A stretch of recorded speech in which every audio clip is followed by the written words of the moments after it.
Hello, everyone. Hey, what's up? Welcome to It's a Long Story. A place where we roll dice, we tell stories, and we create magic. We are here with our lovely crew.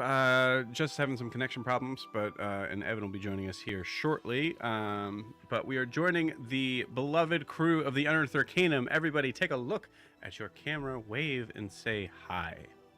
Hello. Hi. Hi. What we should Hi. do. Wow. Okay. Cool. That's Oh, that was different, Jess. everybody.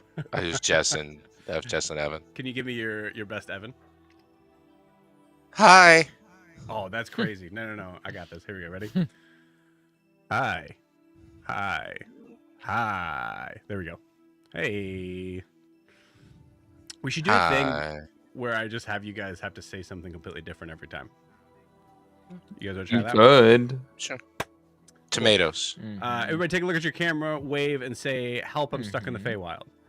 Help, I'm stuck in the Feywild. That's so long. Help, I'm stuck in the Dan Feywild. just full Feywild. decided to not participate. I saw Dan Yep. just like, Yep.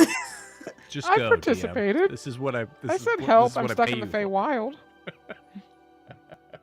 I didn't. Pay what? Kiki, remember those 3 crown star points I gave you? Gone. I What? already lost them when I mentioned the 13 moons. That's right. You said I was And the you- only one with crown and now star you're points. negative. Well, you are now. You were. And then you and you weren't, are. and then you were again. What's the point of super secret points if they're not super or secret? You weren't, and then you were again. Oh, Wow. I'm gonna mute Jess till we got that. Jess, you're a super bad echo, but I think that's a YouTube. we are here. Gotcha. Cool. Welcome I was everybody. super excited to stay a while, just all over the place. That's what was. Oh, it's real rough, Jess. Okay, we'll fix it. Okay.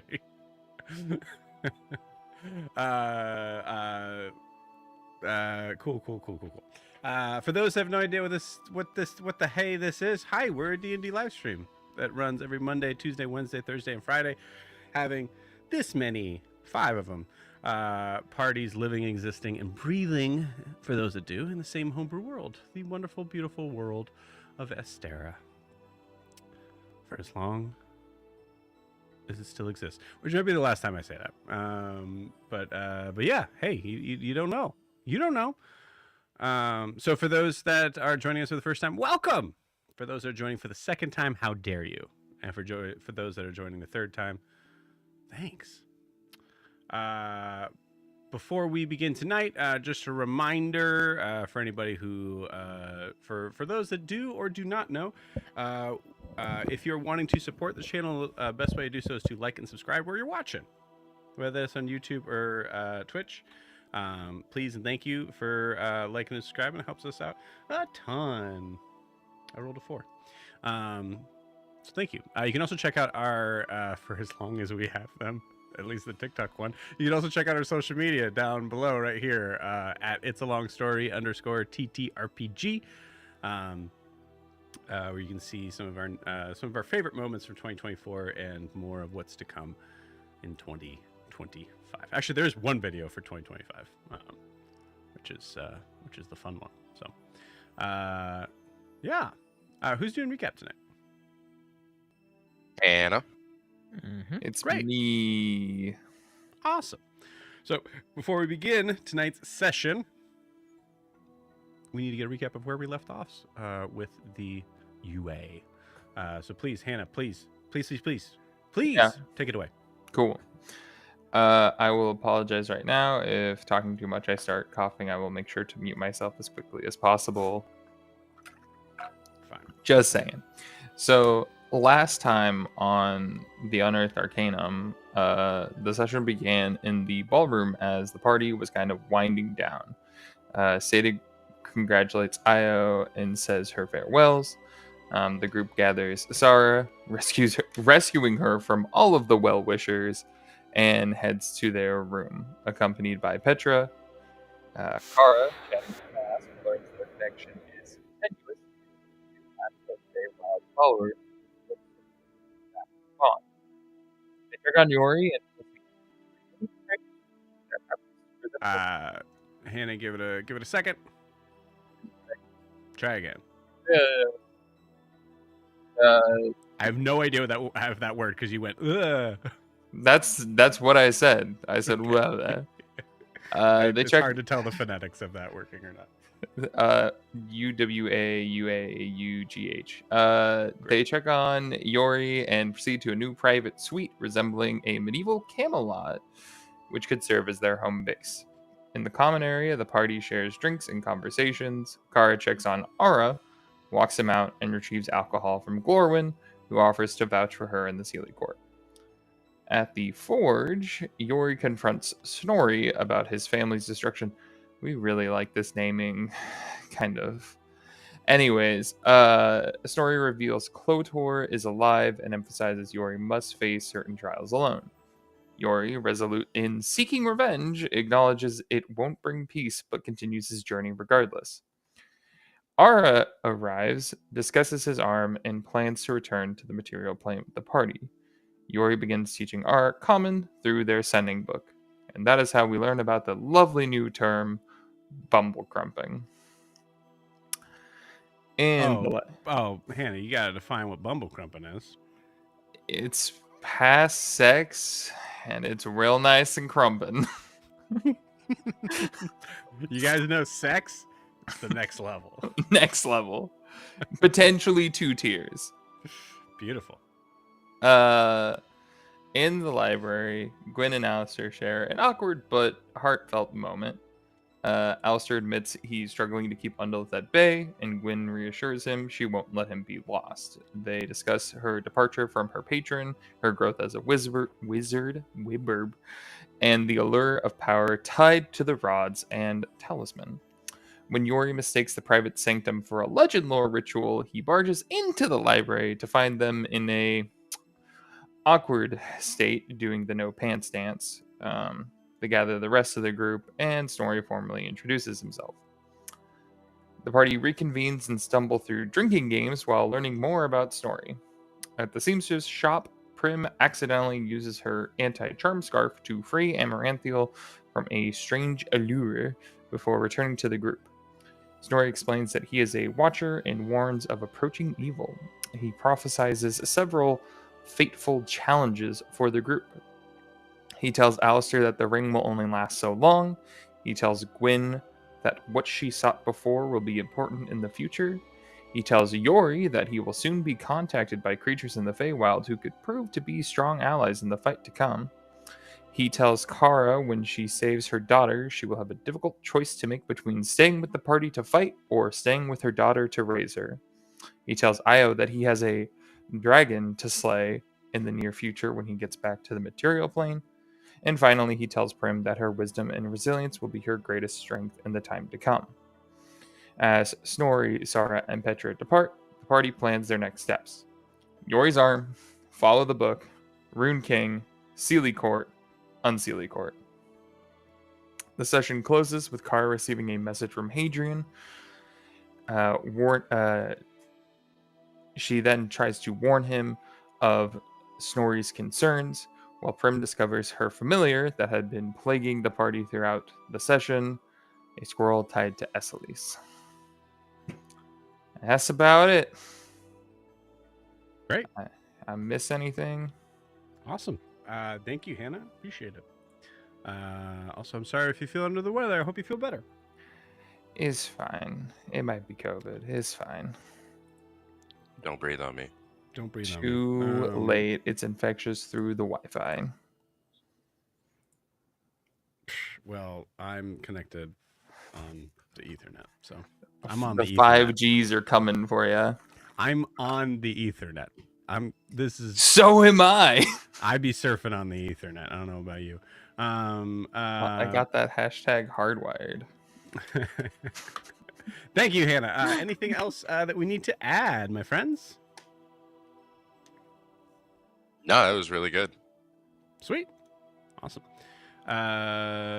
Cool. I would like to at least have Jess back before we jump into. Is Jess mention anything? Oh, Snorri has there we go. absolutely no Magic, magical yeah, aura he's- about him at all. Yeah. He is null and void. what you were picking up was nothing. Yeah. Yeah. So powerful, was Beautiful. null and void. Jess, how we sounding? Looks good. Well, let's find out. Connection Sound looks good. good. All right. Cool. Alrighty. Cool. Jess, anything to add for the recap? No, it was great. Thanks. Yeah, it was great. Awesome. Beautiful. So I think with that, until we have Evan. Did Evan say when he was coming in? He said in a little, was not specific. Okay.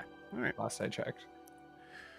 Okie dokie. Cool. Well, I guess I just have one question for everyone. What's the name of the 8th moon? Do you guys I'm like my glad mug? you asked. I do like your mug. That's good. Mm-hmm. That's good. Good mug. I know- Uh, I noticed you have Okay. it turned out like it's to me. Yeah, because Specific. I'm left-handed, and this mug is clearly for right-handed people. Heard Yep. that. I was really hoping that on the bottom was going to be it flipping it off. So every time you take a sip, it like, It does say try not to be a dick. No yeah, promises. it just was. It sets you up for failure. It's true. Cool. I guess the other question: do you guys want to play some D&D? Yes. Yeah, I mean, I guess. I mean, Yes. I mean, Yes, 100%. All of I my guess I'm- energy. I'm outvoted. All I got left. There's not Beautiful. much. Hey, Evan, I miss you. Cool. Well, without further ado, let's D and do D it. and do. Yeah. Let's Dungeons and Donuts. Dungeons Dungeons and and Donuts. Donuts it is. Yo, I'm here for that. Now I really want a donut. I shouldn't have said that. Why did you say this? Now I really want a dungeon. Yeah, Let's well- What? go. All right. So as we come into a period of a place that is so foreign to us in the It's a Long Story realm, place that we would call Downton. Downton team? Downton Yeah. Abbey. Downton Downton Abbey. Abbey. This is the Downton Abbey episode. Going T-Bay. Dern term. Dern term. Dern Um, term. Cool. Yeah, we're in downtime. In the wonderful Eladrin village of Iabellon, where nothing bad ever happens. So how we're going to handle the downtime? We're going to be here for 7 days. I have a little idea. Hopefully this works. We're going to actually work this out because we have not really technically planned like a full sort of idea of like the days of the week, the weeks of the month, that sort of thing, right? So what we are going to do is we're going to just call it Sunday to Sunday, right? And instead of like saying like, what do you guys want to do, and having to kind of go back and forth and going like, well, wait, am I here for that to help and that sort of thing, right? We're gonna actually kind of plan it out as day to day. So I have gotten a little help, and hopefully we didn't miss anything. But we are going to start our downtime. So just kind of like a recap of where we left off, you guys, or where we're kind of coming out of at least. You all are in your separate sort of you all have separate rooms, but in an area of, I guess we could call it a castle. It's castle sort of like in a way of the area of let's say the towers of Iabellon. So you guys are in your tower. As you all are waking up, there are multiple things you guys had messaged me before about what you would like to do. So we're going to kind of start off with like kind of like trying to move through those things, not necessarily as quickly as possible, but as flowy as possible. The tricky part here is Evan's not here. So if someone wants to just message him just to be like a quick heads up, like ETA, that would be great. But as you all wake up, You guys are all kind of probably working on different things. Here's what I have planned. For the morning, Alistair and Yori go back to working on the mechanical arm, focusing on the rune work aspect. Kara, you can come to assist them on that. Also, obviously, Ara is there as well, which will be kind of a big help for the check, so we'll go with that.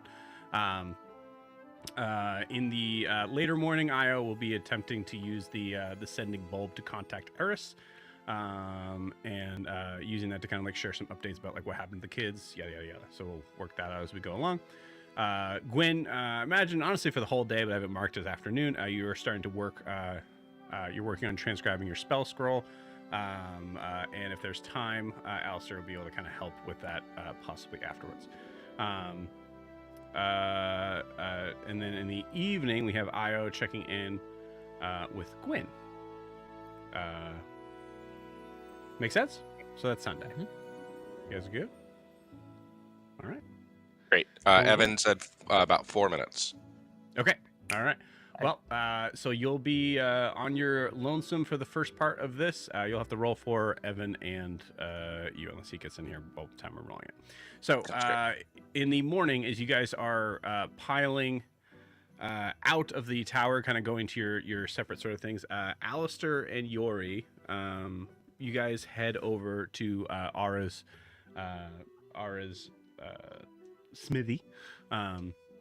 And might as well get this ready now, just in case we need it. Dice can. So as we, and I'll get this a little bigger for this because we'll probably be doing a lot of these. Okay. You guys immediately start going to work on the arm. Coming to Ara in the morning, Alistair, you notice that he is probably in the midst of working on other weaponry, but we'll say without having to go into the roleplay wise, he kind of lets you know like he had some like plans and ideas for it, but he wanted to kind of wait and just make sure that it made sense for what you guys wanted to do. So you guys are kind of like working out that type of stuff. Focusing on the rune work aspect would be something that is going to be a little bit more Yori. Kara, did you want to help out with this? So are you there as well? Sure, I can help with the rolls. Okay, cool, awesome.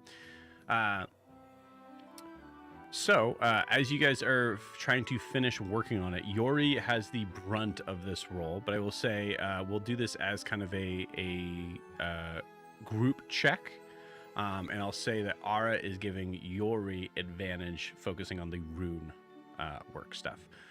So you can kind of tell me what you would like to roll. So it's going to be kind of like a group sort of, there's a name for it, I forget what it is, but yeah, skill challenge check sort of thing, right? Something like that. You guys can tell me what you would like to roll for that to kind of like to help out.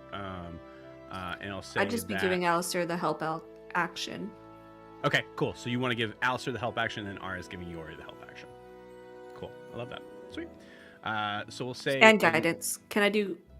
Because I can do help as a bonus action, I think. So yes, right. Because you're Mastermind Rogue, and I think that's the first time you're using that. That is the first time I've remembered I could do that. So you have advantage and guidance. Above board, I was so excited to have a Mastermind Rogue in this campaign. I'm like, she never does it. That's great. You never give me the opportunity to do this. I highly disagree. Here we go.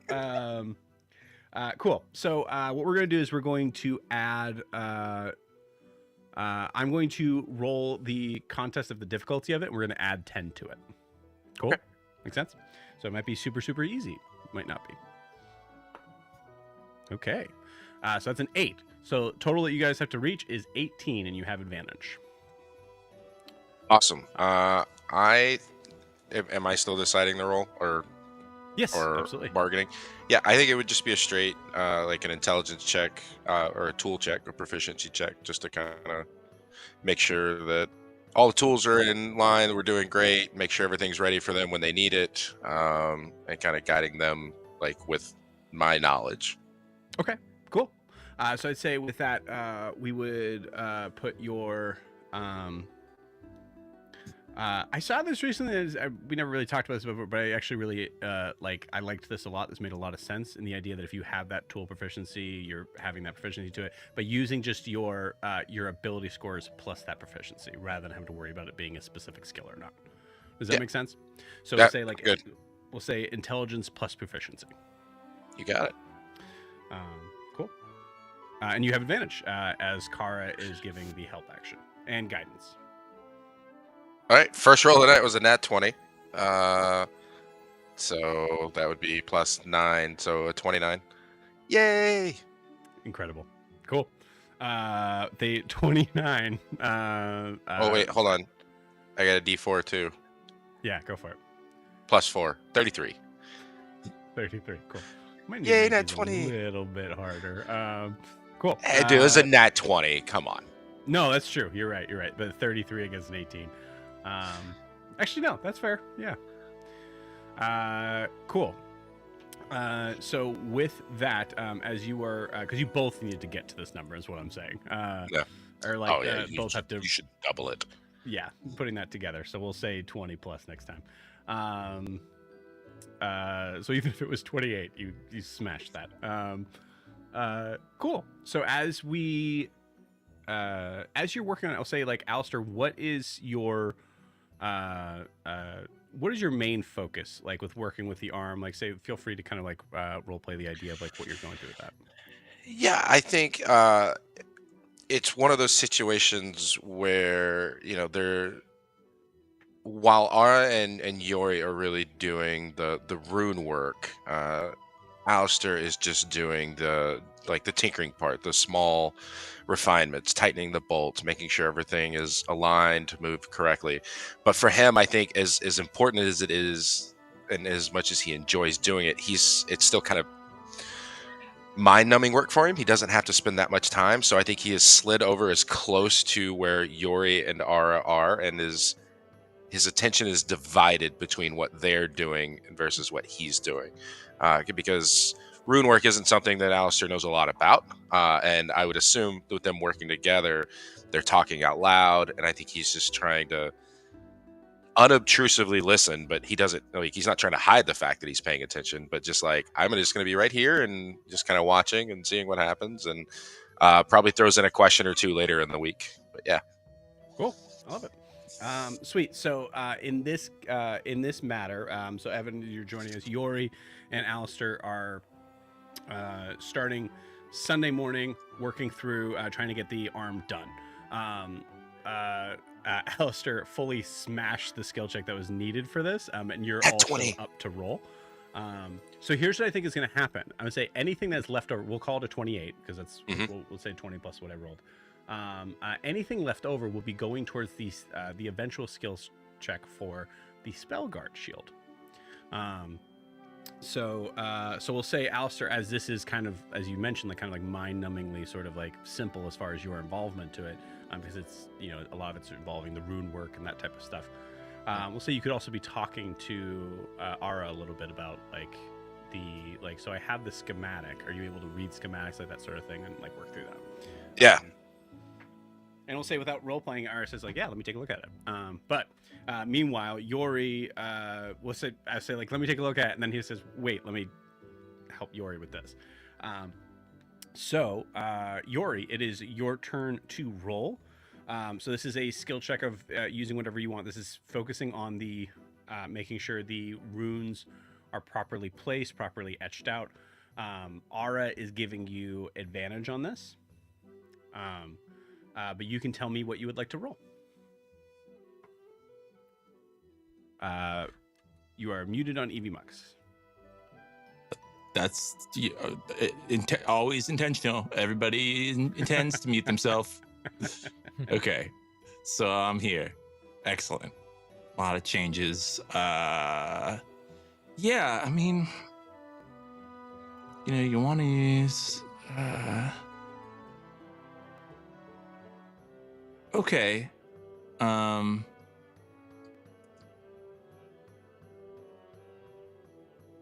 Let's make sure they're in the right place, I suppose. Athletics isn't crazy, but I just like it feels like a little forced. I'm gonna use survival. Okay. And the reason is just, like I think for Yori, where the runes are, how they're placed, that kind of knowledge and skill is there's a sort of like survival aspect to it. Things that he had to do on the fly, things that he had to learn, and kind of, they're a part of that culture too. They're a part of, like, if you were doing like forest craft, with the giants, it would be runecraft out there. Like, oh, well, when this situation pops up, this is kind of what you would be doing when you're out, in a battle or whatever. So that's, I think survival can make sense here. Okay. And I love it. that would be a 19. Great. Cool. With a 9, you have advantage. Did you roll with advantage? Yep, I did. Yeah. Great. So we'll say that for like the Arcana sort of factor to it, that's why you have an enchanter. So we'll say that for Yori, you're really focusing on making sure it's in a space of, like, a weird thing to say is like to make sure it's in a space that would never really get in the way, those like runic sort of markings, making sure that it wouldn't like like a funny thing, like making sure it's not in any sort of points that you might be you might have him in like a weird sort of spot of like the elbow, and like when you activate those types of things, there'd be a different rune because it's a different thing. It's like all those little things that are, but you have the academic aspect, and then you have like the experience aspect of like, actually you want to move this, the book says to do it this way, but you really want to move it this way if you want to, like, Yes. You don't want it to rub off. Beautiful.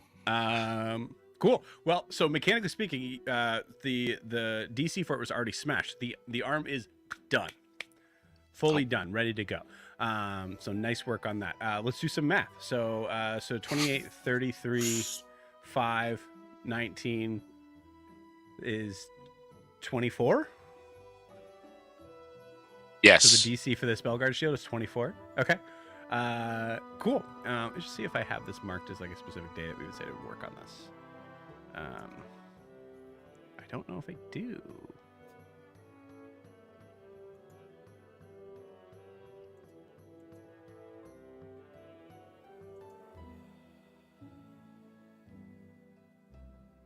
No, I mean, the natural 20, you smash it and you have like the rest of the day. So we'll say in this case, now it's the Spellguard shield. So here's the weird thing with this is that I will say the same sort of idea. It is, we'll say the DC is 20 plus whatever I roll. But on top of this, I would say we are going to, we'll simplify this and say we'll subtract 5 because you already have the schematic for this. Everything's already, or sorry, you don't have the schematic. You have. Oh, I have the plans for it. You have the plans for it, yeah. So we'll say that minus is 5 from it. So we'll say 15 plus whatever I roll. And you can only have advantage from one person. So you can choose who's like trying to help you to sort of figure that out. But I'll say out of like Kara and Yori, I'll say Ara is actually we'll say Ara and Yori, and then Kara, you can give guidance if you'd like. Does that sound fair? Sure. So 15 plus the roll. Oh, hey, hello. So that is 32. Is that right, Matt? Got it. Cool. You can tell me what you'd like to roll. Yeah, so the fun idea that I've always had for this, and I think this has been, throughout the campaign and our adventures, it's been a recurring theme of Alistair wanting to make these different spaces for things to live in. So we've used rope trick, we've hidden things before, and he carried the spell where he could put things on his wrist. And so the idea for this spell was always that he couldn't just carry it around for him all the time. So if he could hide it in an extra dimensional space, he could just bring it out whenever he needed to, and it would kind of unfold from his wrist. So with that, for me, it's an Arcana check, right? I mean, we're talking about creating this different space. And we'll say, I mean, for the idea of like trying to kind of build into the idea of like something appearing from nothing, that's a toss up. Because like I say, like maybe the dimensional aspect is coming from you. No. But you don't have to play favorites here. It's just more of like a stylized. Who do you think would be able to like be better suited to help you in this? Ara or Yori? I mean, I think it. I mean, it's right now everything's about like the connection with Yori. So I think he's trying to create that bond that, or strengthen it more than anything because of Yori's rune work. He's seeing it more and more come in handy. He's seeing it has different uses other than just combat. So I think he really is interested in that. Wants to keep bringing Yori in for those things. Cool. I love that. And I'll say just because of adding to that on that side, Ara has like looking over the plans, like kind of like talking to you about like, well, this part would be kind of tricky. I'll say actually just a small thing to roll on this. That's great. I was rolling to see how much Ara was impressed with the idea. And Ara is trying to seem like, okay, yeah, that's I mean the goal of it is great. The implement of this is like trying like hard to read the handwriting. Also can't read common. No. So there's that. So there's a lot of like, okay, this is I'm just gonna be honest with you. I don't think I really No, it absolutely works. I've seen it. This would actually be the second one. Okay. You think it's gonna work in this plane? Well, I mean it's its own. It lives in its own plane, so it would work. That reminds me just to like kind of have a question a little bit. Like, is it like you guys have like air? Like it's not like a special type of air. But I mean, it's air. It's I do think. I mean, the air here does. I feel like it's a little different, Okay. but it's not. Sweeter. But it's air. It's still air. I've been some like places before that like if I drop, like, and you see them like kind of like drop, like a tool. I've seen that things where like sometimes that just like floats in the air. Is that? Do we have to worry about that? No, that feels like more of a here thing, but not here like Okay. other areas here. Great. I'm excited. I'm super excited. That's great. I'm working on something to just make sure I don't die in there. So I'll just be over here. Okay. You see him working on something that looks like very, say about the size of a baseball. Very rudimentary at this point. Hard to make out anything. what do you think he's making? I don't know. He's kind of scared to go to our world. So something that like brings a piece of this world with him, or maybe. I mean, it's too small to be some sort of like helmet or suit that like when you go underwater or something like that. So yeah, maybe it's something that or one of those things that gives you a shield. That could be a simple thing. I don't know. Maybe it's something from here because he's talking about air and whatnot. I thought it was like a bag or something. I didn't. Oh yeah, that would actually be pretty useful if you just had like a little ball that had your stuff in it. Yeah, that'd be cool. You call it Ara's ball or something. So one of the funny like interesting things here is that you guys I shouldn't say you can't tell. So feel free to do a roll on this. And Kara, you were here as well. So It was a 23 for my roll, by the way. for your roll for the spell guard shield. Yes. Okay, great.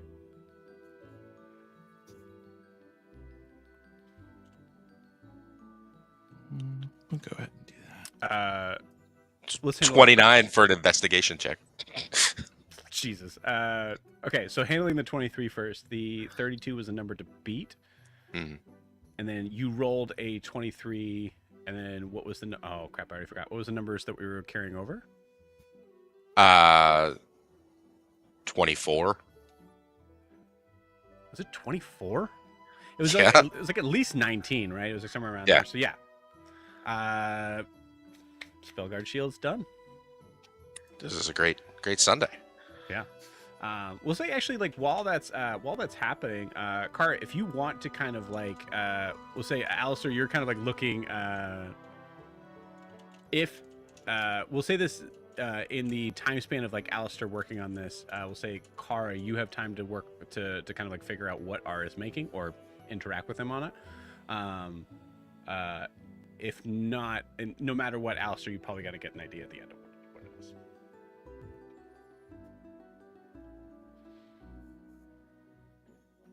You're muted. Yeah. Yep. I realized that.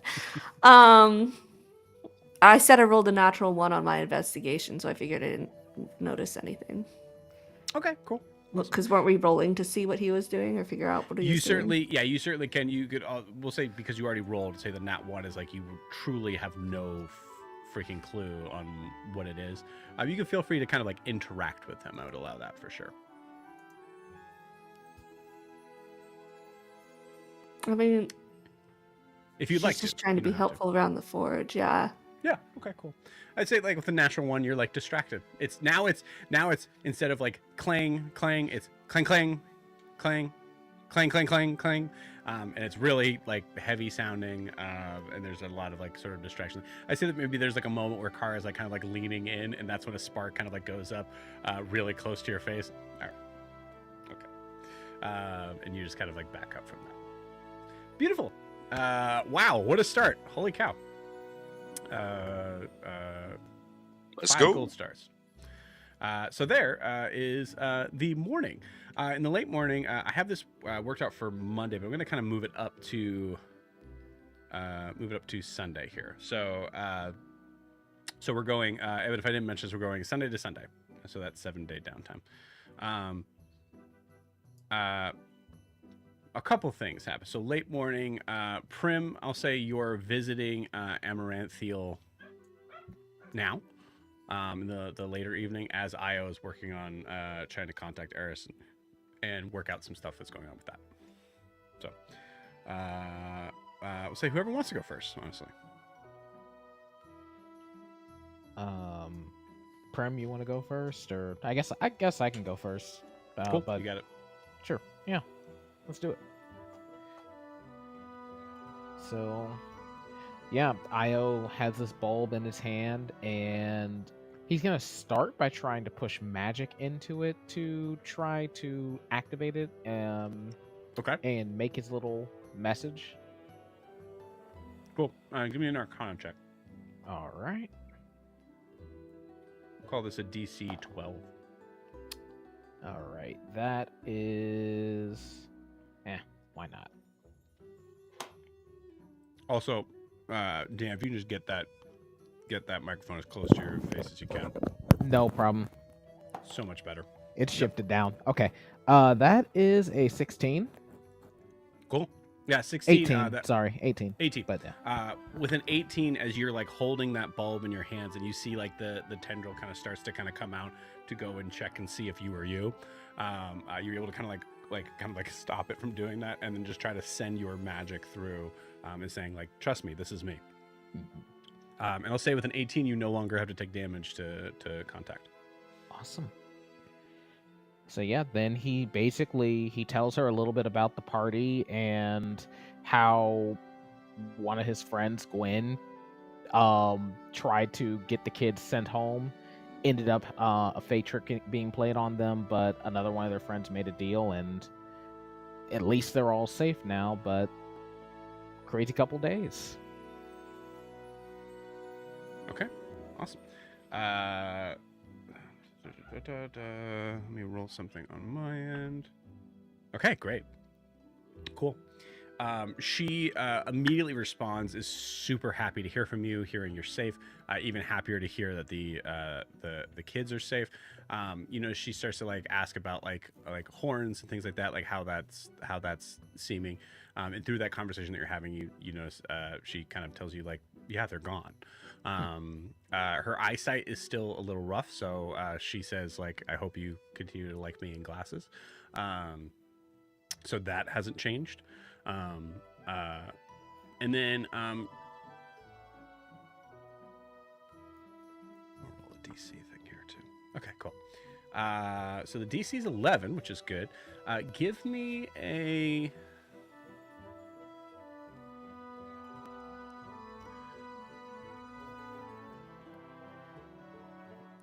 I almost want to call this performance, in the idea of like how Io is able to communicate and understand where it might be insight. So I'd say insight or performance, your choice.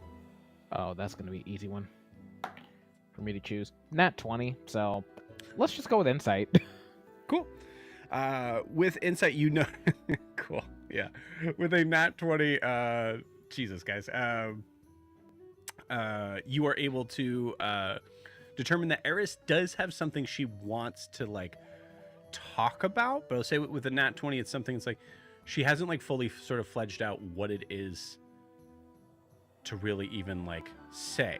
There's something odd, but it's not but she's hesitating in like saying anything about it because she's not really sure how it would be like how to even like formulate what's going on, like or why that would seem weird. So you we'll say with nat 20, I mean, you feel free to press. Hey, so I haven't asked what's been going on in your life, but I know that sound, I know that vibe. Something's going on. Do you want to share? So she would respond to you because my French accent is awful. She would respond to you in the idea that there is someone who has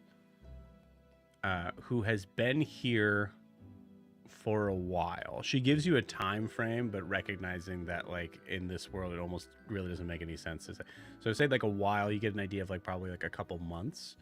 That is seemingly half elf, but brought a very came into Maple East, which is where she's at. Came in with a covered wagon, and something just seemed odd and shifty about them. I'll say with a nat 20, you get a full sort of like character description of like, in case this were to come up on your side, I just have a bad feeling about this, is how she says. Black hair, very like well manicured facial hair, like I believe a goatee. Half elf, like I said, and seemed to be really, really careful about who would be around his wagon.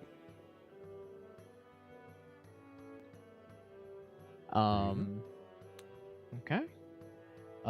If he could respond back to her, he'd basically just say, "Hey, just keep your wits about you. Don't do anything reckless."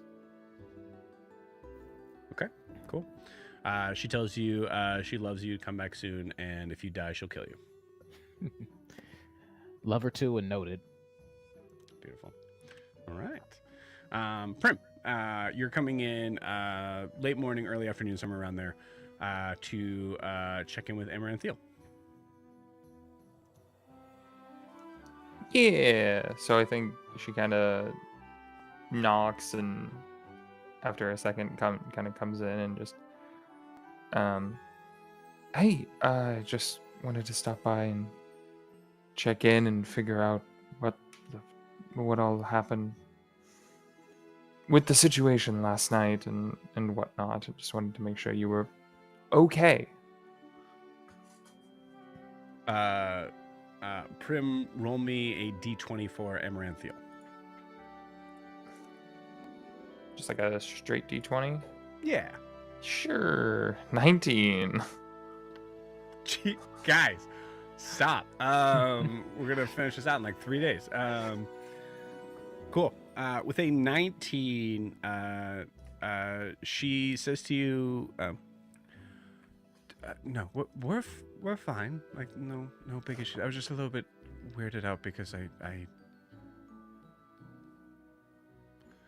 you look a little different."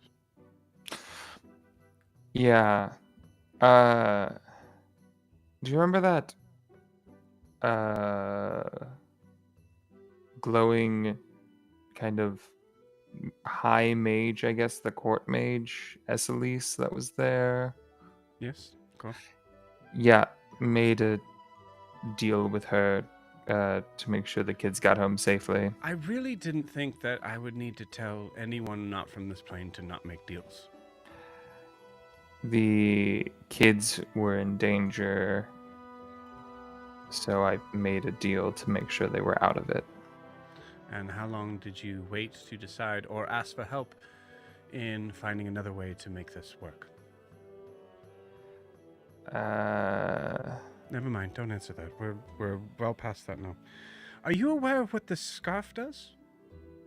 No. Okay. Well, What does it do? It's something that my ex-wife had given me a long time ago. I wasn't sure exactly. okay. All right. It's it blocks from certain enchantments that someone might use to sway someone's Oh, view on something. oh. That's ironic, if anything. Because It's okay. We can. That's not weird. We can talk. no, it's more me trying to figure out. It, so did I have like?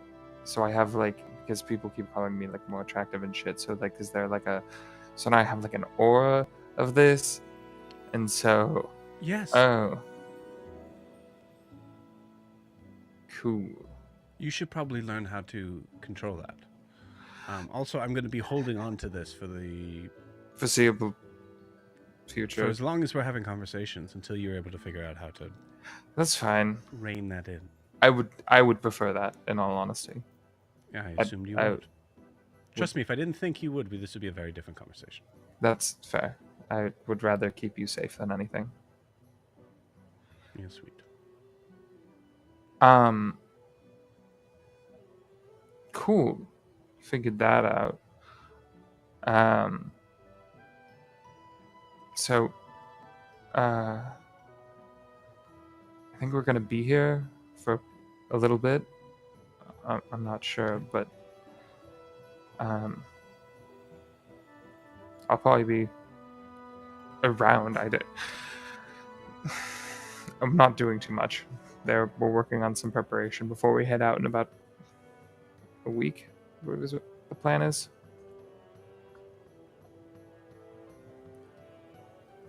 She just waits and stares at you. I have the scarf, so you can't just offer things and assume that I'm going to be swept off my feet. Or you can't just say, like, I'm around. Sorry.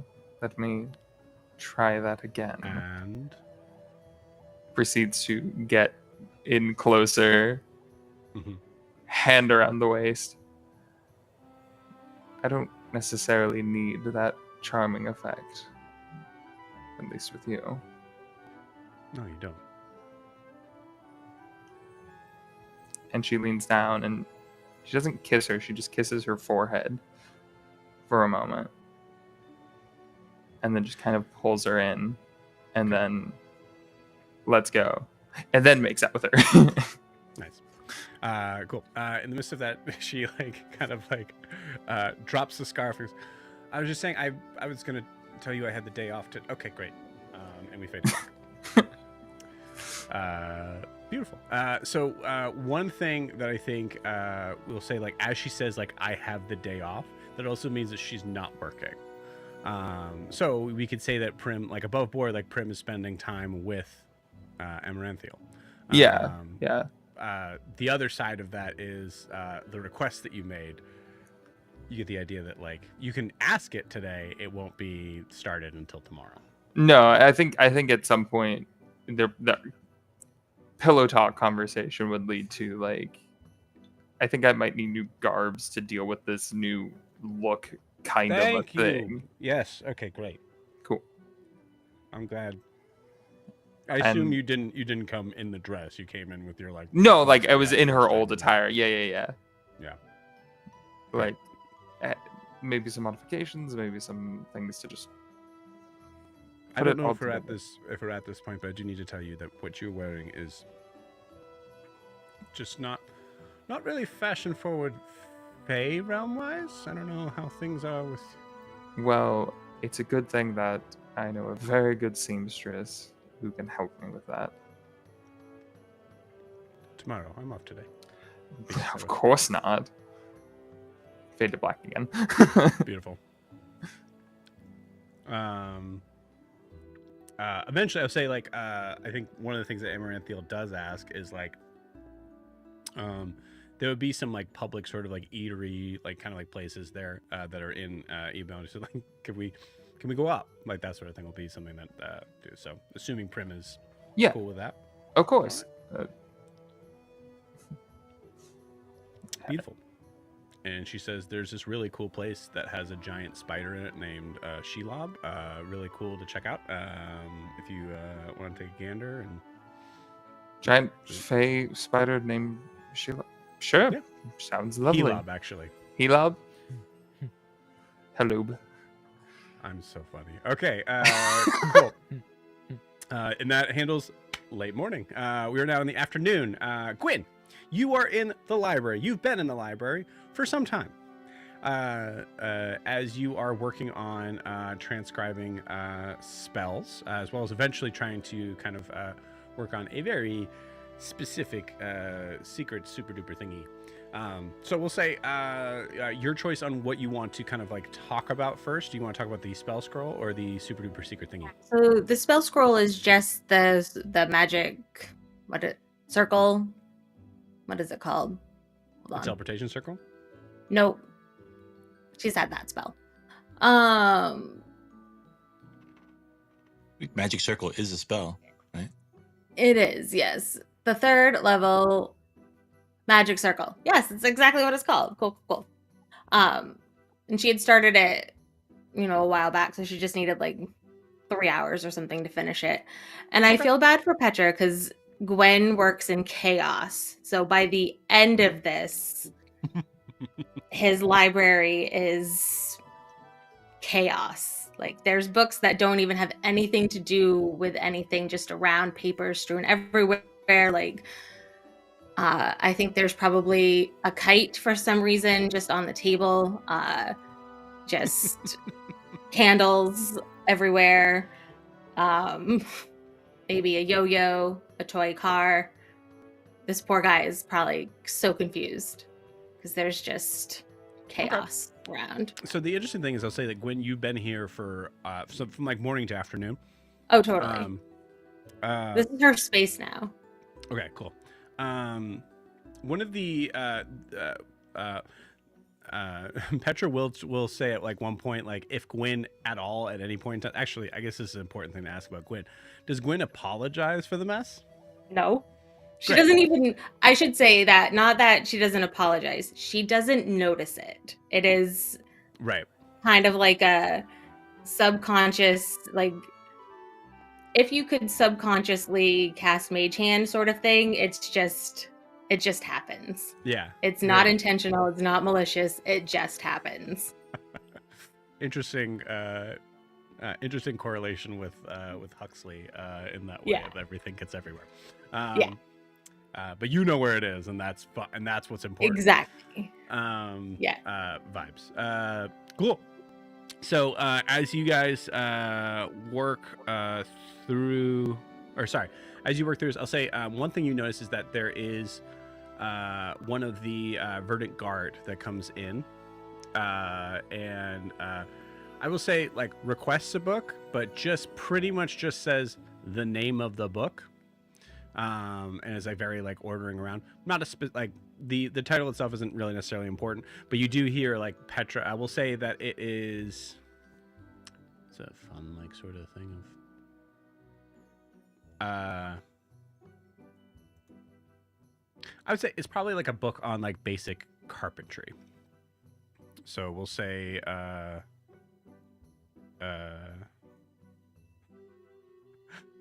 my brain's in a stupid place right now. We'll just call it Feywood. Let's keep it simple. So I feel like she hears Feywood, but in her fugue state of studying, mine goes in a totally different direction. Mage hands him over a romance book called Passion in the Feywood, and that's what this Verdant Guard gets. Okay, I love this so much. Yeah, we'll go along with this. So there is there is that moment that like the correlation there is that the Vernon Guard is like very very rude to Petra about it. Just extremely, just kind of walks in and goes, Feywood. And Petra also probably kind of tries to talk to him like, so there was this, there's this other book that you had that I was wondering if I could get back. And then all of a sudden the book kind of like appears. I feel it smacks him straight in the face. The Verdant Guard, just like straight in the face. The book smack. Oh, yeah. Oh, look at that. Yeah. And it'll say, I'm going to roll to see if Petra notices the title. Petra does not notice the title with a 3. Oh, okay. Looks over at Gwyn. Is that that's the right one? Right one. It'll do him good. Great. You see the Verngard kind of gives him a weird look. I'll bring this back. Okay. Yeah, please do. And the other one, he's gone.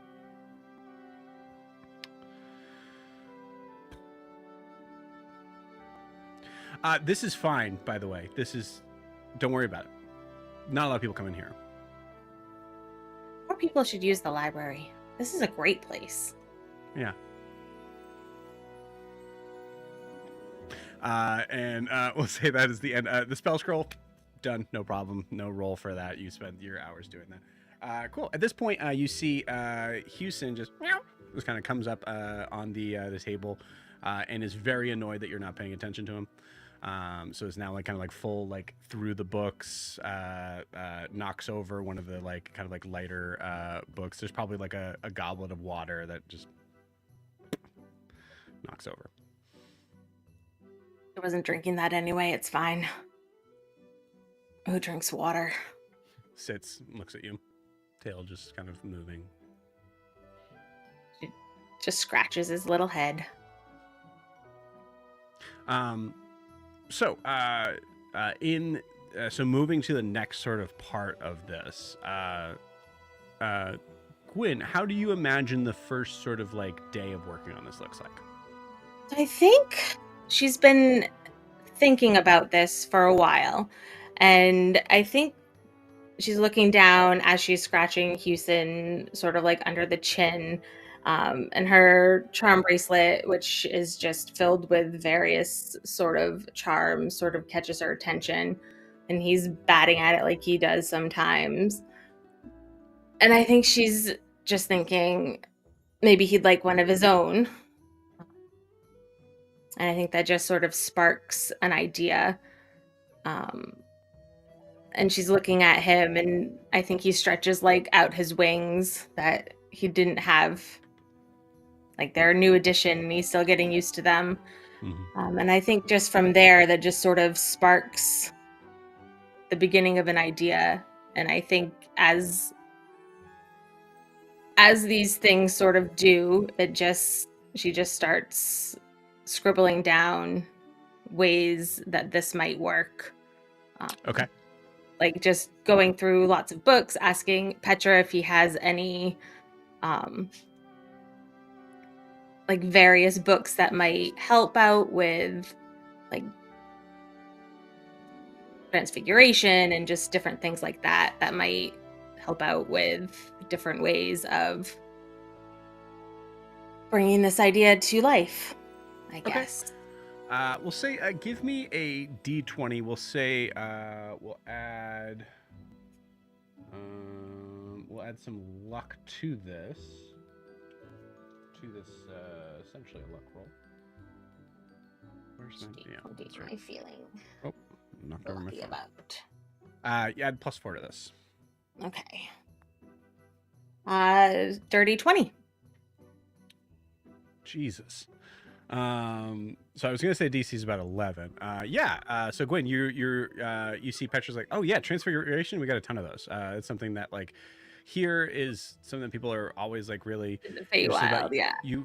I mean, like, you know, there's a lot of people that come. You want me to just go get them? Okay, I'll just go get them. And you see Petra just kind of like run off and grab them and just puts them on the table. And I imagine she's like every hour just spending 10 minutes to re-up comprehend languages because it just seems like the easiest way to get through the day Okay. here. So If you would like,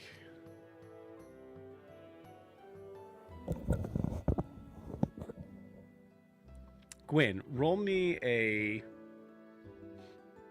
investigation check. Or yeah, we'll say investigation. there's that. Is an 11, not a 17. That's a 15. 15, cool. So what I'm going to say is that in the idea of like understanding really, really basic kind of concepts of the language, you are the DC for today was 25. So like if you got a nat 20, you'd be able to be like understanding, like you're able to kind of like split your mind into like understanding, like Petra kind of like walking you through. So this is what this means. This is what this means. Petra's like kind of like helping you try to kind of like work through that language. So today, not quite getting there. As the days go on, the DC will get lower and lower. Yeah. So remind that me. I figure that makes total sense, and you know she's good with languages, but comprehend languages she's kind of leans on a lot with, so that makes sense. Right. Yeah. Okay. Cool. So as the afternoon kind of goes into the evening, you notice some people come in to check in on you. So I'll say, Alistair and Yori, you guys are kind of like full done. So you can choose to go to the library now, or you guys can kind of go off to wherever you think you would be going to. But Io, you are for sure here, and then the same with Kara. If you would like to be here, you certainly can. Gwen's in the library. Alistair's in the library. Cool. You got it. All right. So Alistair, you see Gwen with just a full pile of books. Nothing strange about that. Everything is everywhere. So nothing strange about that. Nothing strange about that at all. Alistair, do you think we never really established this. How neat is Alistair? Oh, I'm organizing, like starting Okay. like concentric circles at like just outside of her reach, and just kind of slowly working my way in. It's kind of the opposite because when she goes to his workshop, she unorganizes it. Yeah. That's amazing. I love that so much. I'm going to say, Alistair, roll me a D4.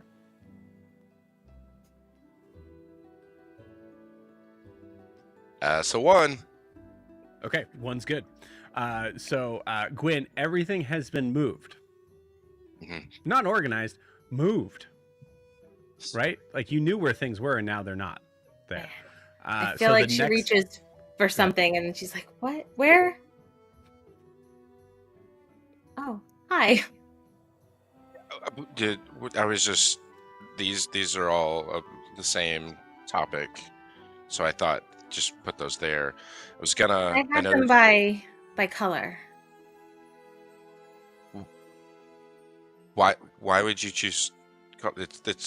It's okay. What time is it?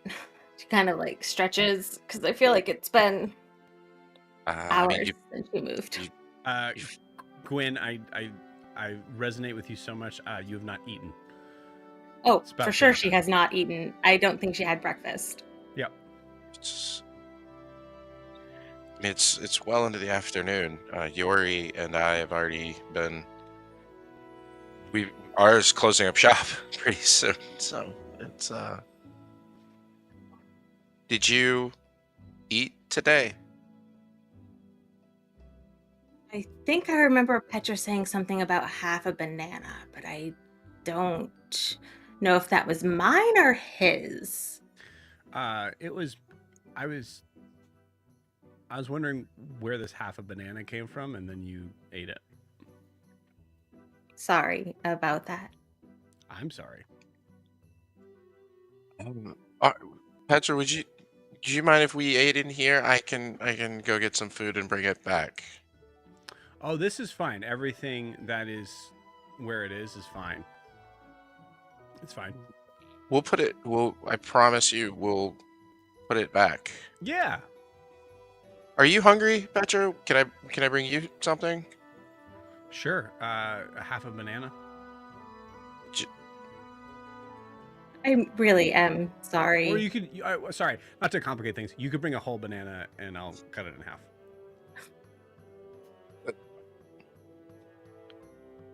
Okay. I'm gonna bring you more than half a banana, if that's okay. I think that would be good. I actually think that I don't know what words are anymore. Now that we're thinking about it.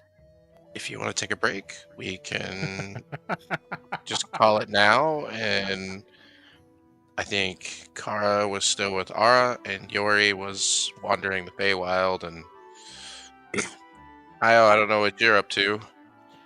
No, you guys, we really should probably put some food in y'all's bellies. I mean, especially some protein. Did you help the eat, Alistair? Well, I was just thinking that we need to get you food, and we did. I just promised Petra we'd put everything back. So, Io, if you wanted to put everything back, well, I took Gwen to go get some food. Sure. Wait. I think I should put the things back because I might How- need them again tomorrow. And How- I think a lot of the stuff is actually mine. Why don't we just make it a group effort anyway? I mean, it's going to be kind of like a retread of old times. Remember when we used to pull those all-nighters? It's been a while since we had a real all-nighter. That is very true. Gwen starts to put things away. She can take a break. Cool. During this process, a couple things happen. One, Io, you can kind of check in. You wanted to check in with Gwen on some things. Mhm. This is a time to be able to do that.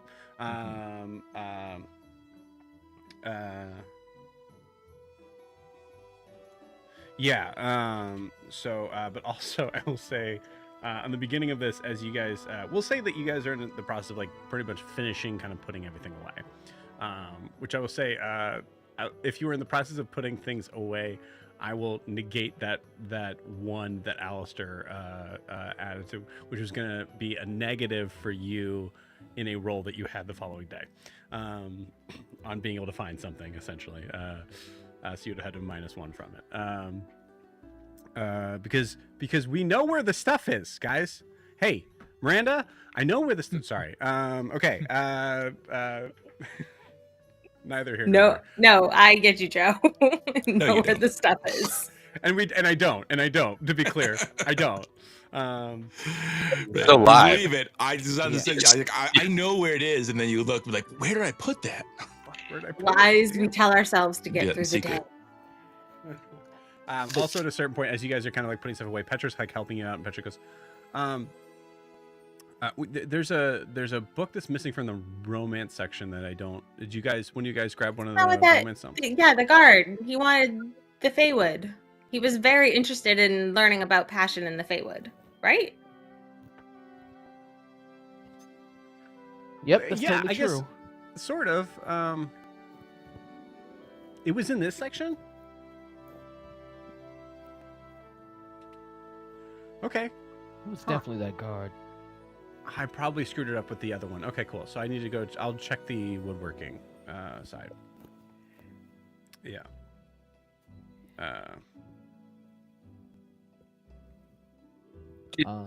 Did he ask for about Fey Wood or Fey Wood? Either way, it might mean the same thing. If you think about it. If I'd want an axe near Fey Wood. He said Feywood. Oh, I The definitely think Feywood. you gave him the wrong book. Uh-oh. I mean, it had a picture of a Fey, like, lumberjack with an axe. So, No, it's probably like no, you gave him the Feywood book, right? yeah, Okay. Yeah, so it's probably fine. It's good. that's what he wanted. Yeah. He seemed like the type. I've not rolled above a 10 for Petra. Yeah, it's fine. Cool. So with that, you guys like go to grab something to eat. I'm gonna kind of like take a little bit of a pause here in the beginning of this. Yori, is there a chance that you're still at Ours. yeah, at Ara's smithy? Thank you. Yeah, absolutely. I think Okay. beyond the building of the arm, there's some amount of figuring out how it's going to be attached, and I think also just sort of I mean that's a comfortable place for Yori. So you might say there just to be there and be with the tools and the metal and the heat. Yeah. Okay. Cool. So at the close to like sort of like the we'll say about this time, so like close to like kind of the end of the day, Kara, you see that whatever Ara was finishing working on, which Alistair will come back to you on what it was, but whatever's finished working on, you so you try to sort of describe what it is. It looks like it is that same sort of like double sort of leaf thing. But you also notice, like, by the way, actually looks very like weirdly similar to what the brooch is for the Verdant Guard. There's a good possibility at this point that you guys have noticed that Ara's like logo was fully just taken by everyone in the Verdant Court. It looks a little, I say like maybe it like looks a little bit different now, but it's the simplicity of it is just like a couple notches above a Nike swoosh. So it's very like noticeable of like the similarities to it. Feel free to ask him about it. He'd be really happy to talk to you guys about it. But yeah, so at this point, Kara, you notice that whatever he's been working on, it seems to be done. It actually looks like some sort of like strange like pendant. It's about this big, has this double sort of leaf in the center, and then is wrapped with like tinsel thin pieces of adamantium. That is like crisscrossed around each other and like almost giving this weird like, it could look somewhat like a chain or somewhat like a wreath, but it's like a wreath of metal around this heavily like bronzed kind of insignia in the center. And you see him kind of attach, for simplicity's sake for right now, he just like kind of attaches this like rather like sort of generic looking like sort of chain, and then puts it around his neck. Okay. All right. Feel a little better. Did you need something? Takara.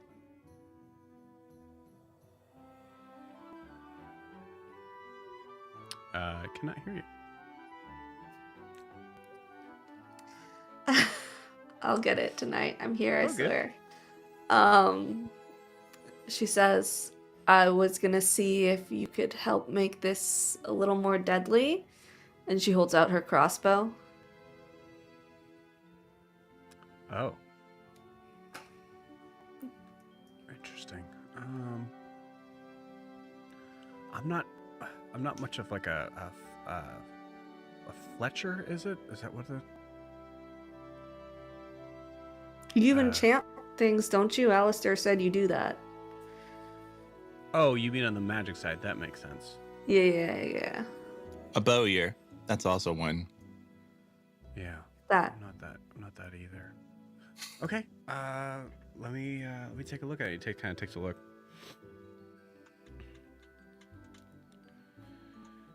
Okay. I've never. This is weird to say, but I've never actually like worked with.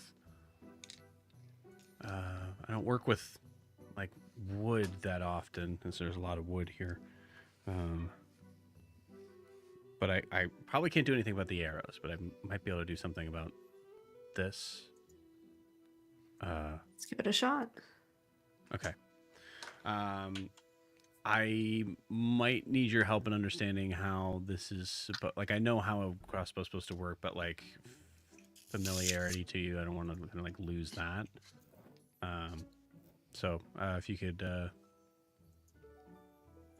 if you don't mind just giving me a help. I was gonna close up the shop, but now my brain's just focused on this. So Okay. cool.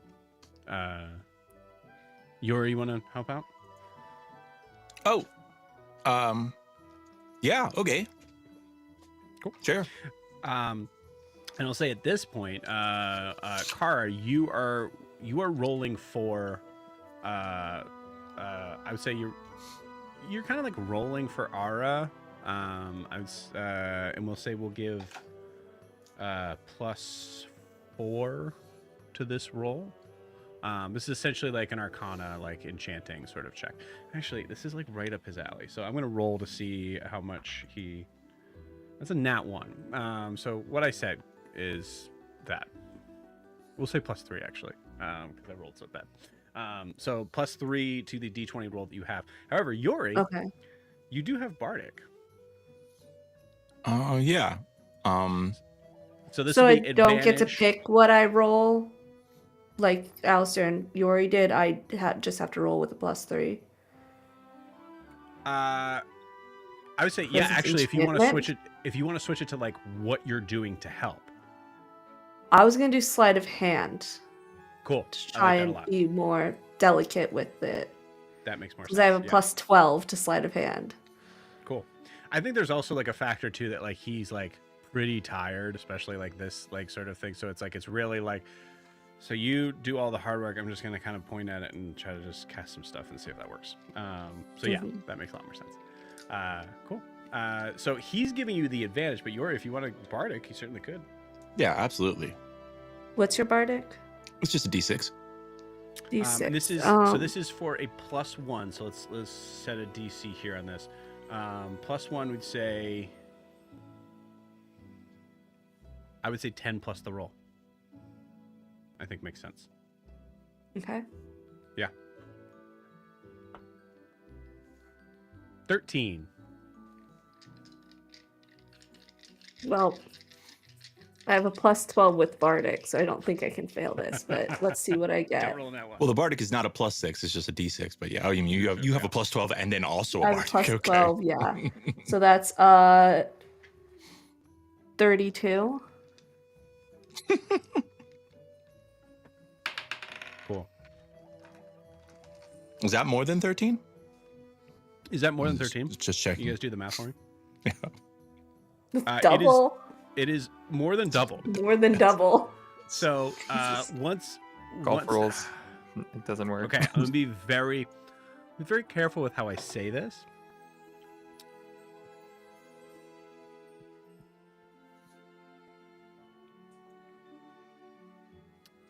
There is like there is a moment that you kind of like recognize Kara with like working with Ara to kind of like work this out. It is much easier to work with him than it is to work with Alistair. Alistair, very bossy, very like, you should understand what I'm thinking. Ara is very patient, surprisingly. So I think in that regard, you guys work really well together, and with Yori being able to kind of like help out from a distance.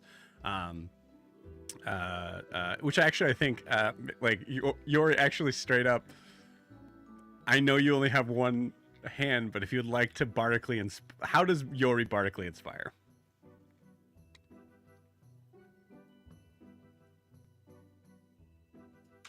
This actually works out great because Ara's basically useless for the rest of the week otherwise, with Alistair and Yori already being done with their shit.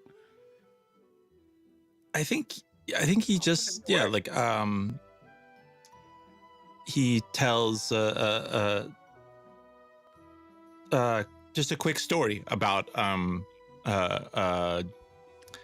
legendary giant bow, let's say called Yonder, and just kind of some of the things it could do. Very kind of classic kind of mythological story, and I think in that it's a little bit inspiring to hear this story of these other like legendary weapons and the people that wielded them. And I think yeah, maybe it's even an idea of what to do with the crossbow, and so yeah, that's how he inspires, I think. Beautiful. I love that. So the interesting thing is that like in working with like metals, like that, like sort of like smithy stuff, it'd be really hard for anyone to hear a story during all of that. But this is like, I'll say for the sake of simplicity here, most of his crossbow is mostly wood. So it's actually very easy to kind of like lean in on. Cool. So I think with that, you got, like I said, you guys work like really well together and being able to kind of like figure this out. He's like asks you like, where do you place your hand typically on this, and just making sure like, and I would say like also there's like, so are you gonna use this mostly just you, or were you gonna be like passing it to like other people a lot? No. Just you. Okay, cool. This is gonna sound weird, but do me a favor. Can you just trace your hand on here a little bit? And he actually works out like where it like fits specifically, just like grips perfectly with where your hand is normally when you're holding it. Is it a heavy crossbow or one-handed? Light. I Light. can only do crossbow lights here, or Okay, hand cool, yeah. crossbows or crossbow lights. So so like basically the pistol grip essentially is what he's working Yeah. on. Beautiful. And yeah, there's like several sort of tries of like we'll say like Kara, the first time you feel that sort of indentation of where it is, you can tell it's not perfect. Do you say it's not perfect, or are you like, yeah, this is good enough? She would tell him. She respects him and his craft to let him know. Great. Awesome. From that, anything moving forward, roll me a d4.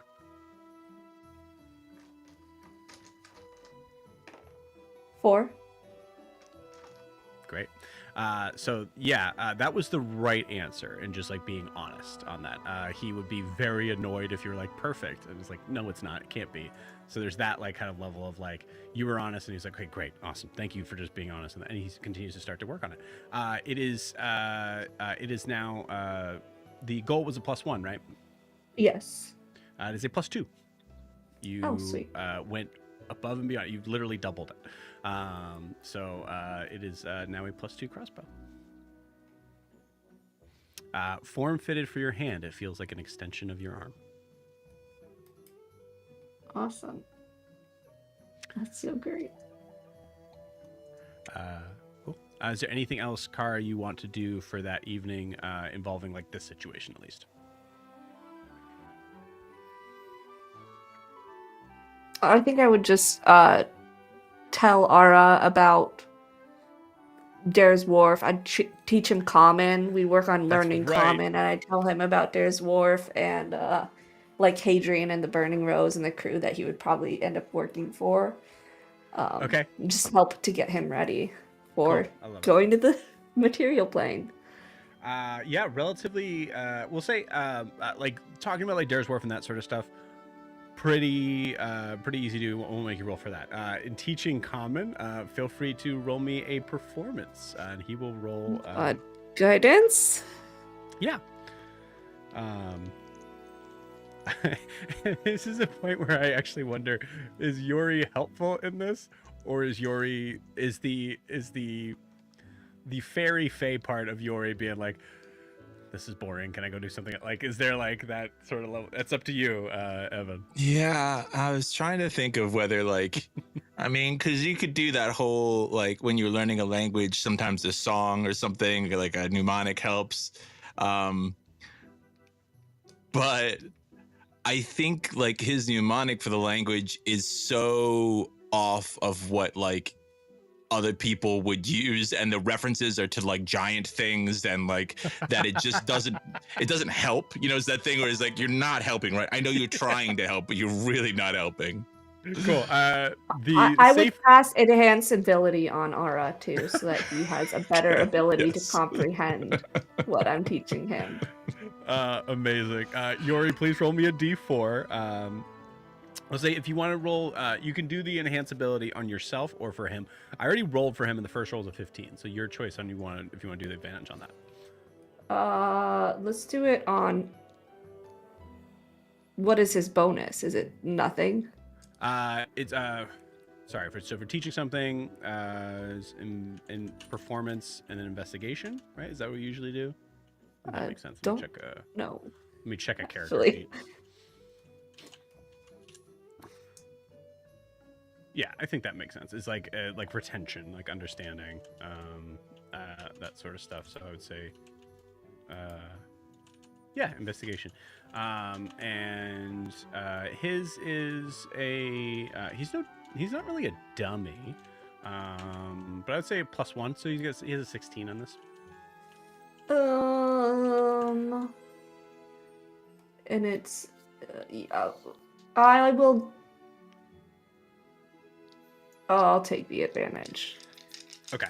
Because I have a +2, so it doesn't really matter. We're both kind of equal on that. Perfect. Yori, roll me a d4 that I did. we can I got a subtract 4. from the total. You subtract 4 from the total. I got a It 4. makes it more complicated. I got a dirty 20, so Beautiful. Pretty What did we say the DC was for Gwyn to understand Sylvan? Did we set 25, that? I think. That sounds right to me, especially for the first day. Yeah. So cool. But man, I mean, That's real This is- close. yeah. So 24. 24 was what you rolled? No. What did you roll, Kara? a dirty 20. A dirty 20. Okay, we'll make this simple. We'll say what is half of 25, and that's like similar to what you guys would have to both kind of be able to beat to get that, because I screwed that up. So that's 12 or 13.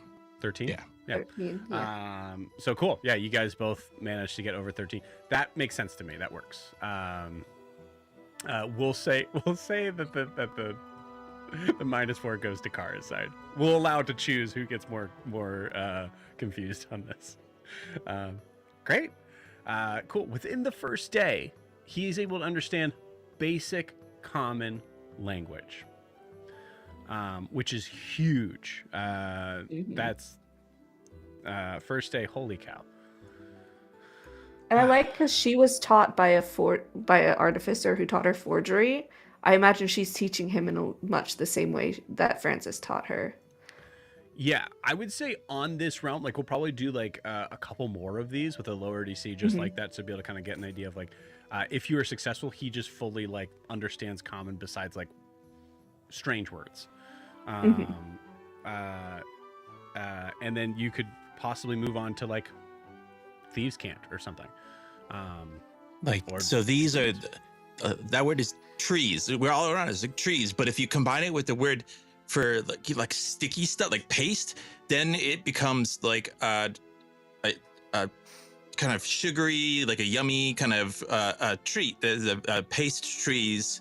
Then so it's like the trees can be trees, but then also That's not how it's spelled, Yori. I think that's where your confusion is. It's not pastries. It's with a Y. so like PAY No. T PAS. S PSTY pasty. I'm gonna go. Past I'm tree. hungry. I'm gonna, I'm gonna take a break. I think I've been helpful enough. Thanks. Yeah. Thanks, Yori. Thank you so much for your help. Yep. I appreciate it, man. We'll see you. We'll see you tomorrow. And Cool. Yori. This is tricky. You probably would like. Would you have like tried to like teach him how to like fist bump or like high five or something like that? There's some sort of like oh man, which one would be? Yeah, I think we'll just go with the common, like the sort of elbow, like the forearm to forearm kind of thing, where you go up for it, which is very difficult to learn from giants as a fairy, but Yeah. ironically, it actually kind of like works here as you are like normal Yori form. It's actually easier for you than it normally has to be. Yeah. As you're having to like kind of like fly up a little bit or jump really high. You see him kind of like just kneel down a little bit and like give you one of those. Beautiful, and you walk off. We'll say you join Io, Gwyn, and Alistair as they're Yeah, because I did. Yeah, I wanted to be at the library at some point. Yeah. perfect. Cool. I think your like library day will happen later. I have these like kind of like mapped out. Yeah, absolutely. Cool. Awesome. And we'll say as Yuri walks away, hey, all respect to the little man, but maybe we learn this somewhere else. Yeah. Next time, Agreed. Actually, honestly, super impressive with tools and like getting all this stuff done. Just to be clear. I'm not Yeah, trying to be but mean at all. he's 14 years old and he was raised by giants. He's 14 years old. As you would count in fairy years, I'm not sure what that translates to. Oh yeah, you mean like he's 14, like in your world. You know, fairies stay that. Yeah, but he size. told us he was 14 and a half years old, so he's lived for 14 and a half years.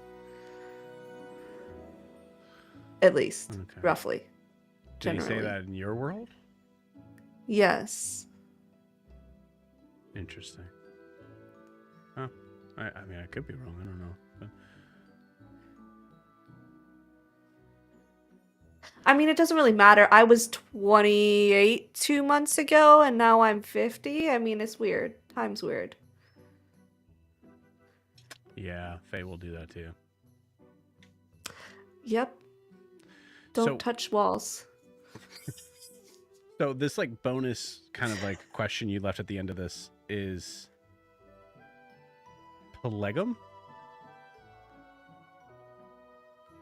As you read the word phlegm. Phlegm? Oh, yeah. Comment is Lego. generally stupid. Okay. Helpful. If it doesn't make sense, it's probably right. Okay. Rows all mean different things. It gets complicated. We'll stick to the basics, though, for now. Okay. All right, cool. Did I get it though? Phlegm. Phlegm? I told you it's stupid. That's not even. It's not even. And yeah, we'll cut. We'll do a quick cut from there as the frustration goes over his face. Beautiful. Every yeah, we'll English say. learner knows that anger. Yeah. Where the fuck did the letters go? Diaparagum? I don't understand. That's so Grotesque. Nice. Beautiful. At a certain point, you guys call it a night. Go your separate ways. You probably continue to like kind of like clean up around there. Beautiful. So then we go to Alistair, Io, and Gwyn. Also, just heads up, the rest of these days are probably gonna go a little quicker. But yeah. So Io, like as they're kind of, on their way to get their food and stuff, or still doing the last of their pickup, he does say to Gwen, he's just, "Hey Gwen, I'm just checking in with you after everything that went down with that woman. I respect the choices you made, and you've always stood up to powerful beings that want to toy with people, and your heart's always in the right place. I just wanted to know how you're doing."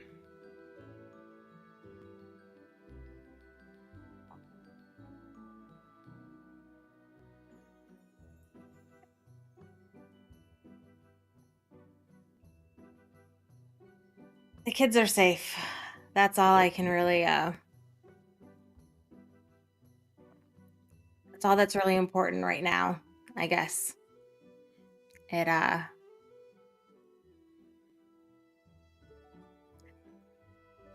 It sucks that Prim has to pay the price for my mistakes. But we'll deal with it the way we've dealt with everything else. That's right. I just want you to know, and he puts his hand on her shoulder. Just want you to know that It's okay to not be okay. If you ever need to loosen that upper lip, we'll stiffen ours in your place. Thanks, Io. And I'm okay. All right. For right now, I'm okay. We have a goal. Mm-hmm. That That helps.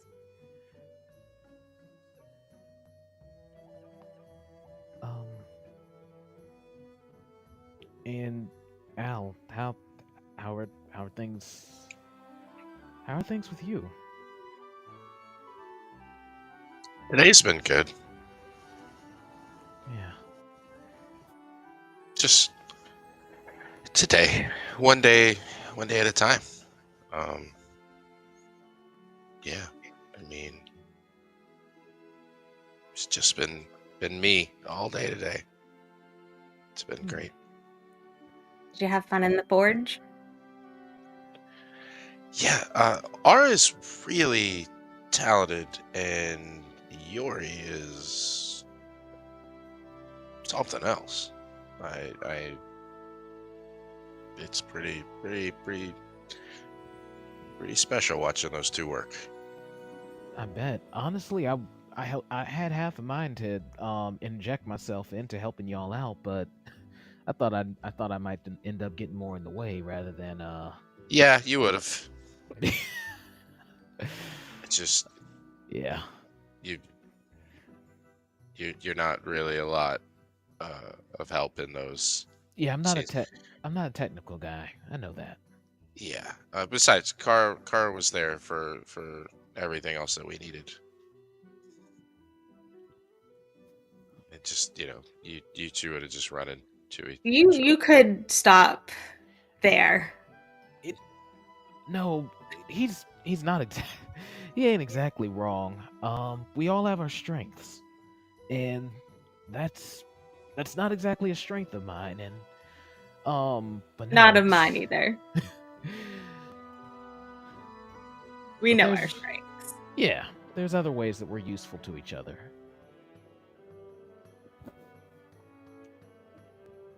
Where are you guys also- right now? One more question. Sure, go for it. Does Alistair seem kind of more like old Alistair to Io right now? Oh yeah, 100%. And answer Joe's question as well. I figure we're probably walking out of the library right now. Yeah. And yeah, I think Alistair, again, I think the easiest way to really is to bring it back to Ludus. I think he's like up against the wall. He's making sure he's out of everybody's way. It's not necessarily hiding, but he's just in people's way. So he's trying to avoid people because he walks slow. Beautiful. I think last thing Io just kind of says with this is like, huh. It's good to see you. This version of your energy feels familiar, and I like it. Yeah, we'll see how long we can make that last. It's just, kind of. I feel like we're on a ticking clock right now.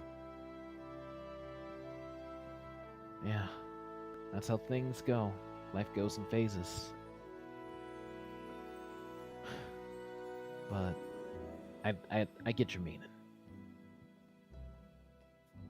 Yeah, I think when the sand runs through the hourglass this time, there might not be more sand.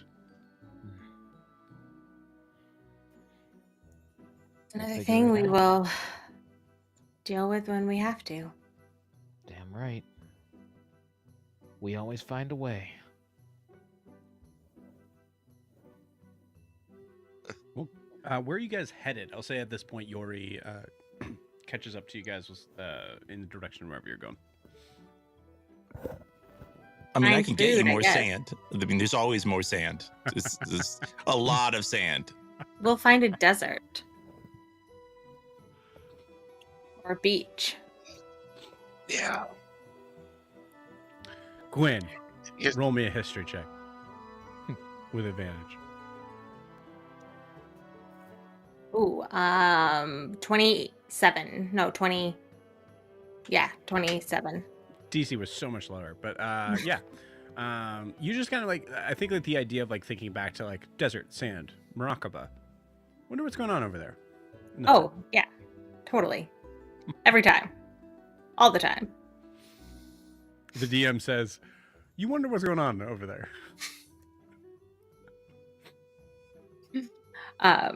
Morocco has a lot of sand. Is that where you're from? Are you from? No, that's There's- where I was working before I met back up with these guys. Do you go? Is that like the school thing? Did you go there for it, or? Yeah, there's a lot of history there. There Oh, was okay. a archaeological site. Oh, so like ruins. Yes. Did you like go into them? Were there traps? There were Um, traps. We did go into them. We had just found something really cool, and then I left. Alistair needed me. And then I started explaining the obelisk to Yori. Okay. I make you wait, I like- found something really cool, and then I make you wait and make it seem like I'm not going to explain it at all. And Yori Like- stops. The camera stays on Yori as the rest of them continue forward. Like, I make it seem like I'm not going to explain it at all, but then I do. Cool. We'll say for the sake of simplicity's sake, you guys find food. You can bring back the banana or half a banana, your choice, to Petra. I do need to know which one it is. The full super banana. Full banana. And also other stuff if he wants it, like a full plate of food. He immediately goes, "Oh no, this is fine. Thank you so much. This is great. This is actually Okay. double than what I need. So, thank you." it's a sandwich shaped like a banana, and then Is it Sandwich? gay? A sandwich shaped like a banana? yes, A peanut butter and banana sandwich. Not a banana No. sandwich. No. A sandwich. It's No, a no, no. sandwich just shaped like a Is it shaped banana. like a banana? Love it. Whoa, this is a fuzzy banana. Yeah, it's Something wrong got with this banana. no. It's fine. Bananas come that way now. Whole grain banana. Are you serious? I'm always serious. Okay, I guess I'll just have to get used to this. You see his entire. He immediately becomes full depressed. You give him a real banana. I break You his give a little heart. bit of Oh, I they still just, like- have him. Yeah, He's too nice. it's just there's different kinds now. So, how many of these do we have left? Oh, the old No. kind? Yeah. I think they're still growing those. I think it's just sort of like, now that there's more variety. Okay. Are there less banana bushes? Celeste Um, prefers the other bananas. I think it's a grass. That's there's probably a book on that. Yeah, but you I have might your not- half, alright. so you're good. He gives you a key to the library. It goes like, which is Gwen. You already know. Like, I know how to get in, no problem. But gives you a key to the library. I might not be here tomorrow. I just need to make sure like the banana situation is handled. If I need to, grow my own banana bushes, I'll make sure that I do that. Yep. Yeah, we'll figure it Bananas out. grow on bushes in the Feywild? What? Do bananas actually grow on bushes in the Feywild? I need to know if this is accurate. Oh God, I think. Because they grow on trees where I'm from. I think it's a grass. And very strange trees at that, actually. I thought In they were, fact, like- they only grow bananas once, and then that's it. So like It's a carrot bush. trees? Huh? It's a carrots trees, right? Well, those are the ones that grow upside down. Carrots are Yes. small trees. Carrots do kind of, yeah. But then, Okay. like so many other vegetables are. I think I'm so sorry, guys. I hope this is okay, but I know you guys might need me for some stuff, but I think tomorrow I need to dedicate the entire day to figuring this out. you know what You go figure that out. We'll be fine. The library will be in good hands. I will make sure it's Okay. all fine. Godspeed. All right. Yori can He help cuts- me if you want. just in case. Just in case. I just like maybe change is good. And he eats he goes to like eat the sandwich shaded banana, and just immediately kind of takes out. No, this can't. No, this is bad. This is bad. This is what Esselise eats. She wonder she she- prefers them. Yeah, no wonder she's. Now, fancy What- people what she always is. just eat food, just like bad food, just to show off that they can eat. They can eat anything because they're yeah. fancy and it doesn't affect them. Yeah, if it's rare or whatever. You guys get the idea that Petra is very specific in his knowledge of what he does and what he doesn't. Beautiful. Cool. We cut back to you guys kind of being able to kind of like get to the tower unless you guys wanted to go somewhere else. But that's like evening. And I'd say Prim, you come back probably later on in that evening. Kara, you come back truly probably around that same time. As you guys are all kind of like you guys have all met up and handled everything you wanted to do that day by about 8 o'clock. So as we're ending that first day, is there anything else you guys wanted to handle with each other? This is the most efficient we've ever been. Right. Yes. 100%. Cool. So with that, Sunday done. We are on to Monday morning, and I'll say we're just a touch early, but I'll say as we get to the next day, as I said, these other days will probably go a little bit quicker, most likely. But we'll say we'll take this moment to take our 10-minute break. So we will see you all in 10.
Okay. Press X And out. we are back. You guys hear me? Oh. Okay, great. Yo. Yes. Cool. All right. Yo. Monday morning. So you guys wake up bright and early. The goals for today. Yuri now, so you're already done working on the arm. Prim, you've already kind of like started your like I'll say there's probably a certain point within that day that you explain like like having that kind of like break in between of like where you guys like went out to eat and like did like all this like sort of like you had a full date night. Yeah. We'll actually say like in the beginning of this actually just to kind of like recap from last night. What do you think you guys did? Let's go super sweet. Went out to dinner and then we kind of walked along the trail, like by the because big tree and then the river split, and so like kind of just like walked along the side of the river for a little bit, not too far because it's the Feywilds and whatnot. Okay, cool. Throwing stones and being cutesy. Do you think I love this? So do you think you would also be visiting her today as well? Probably.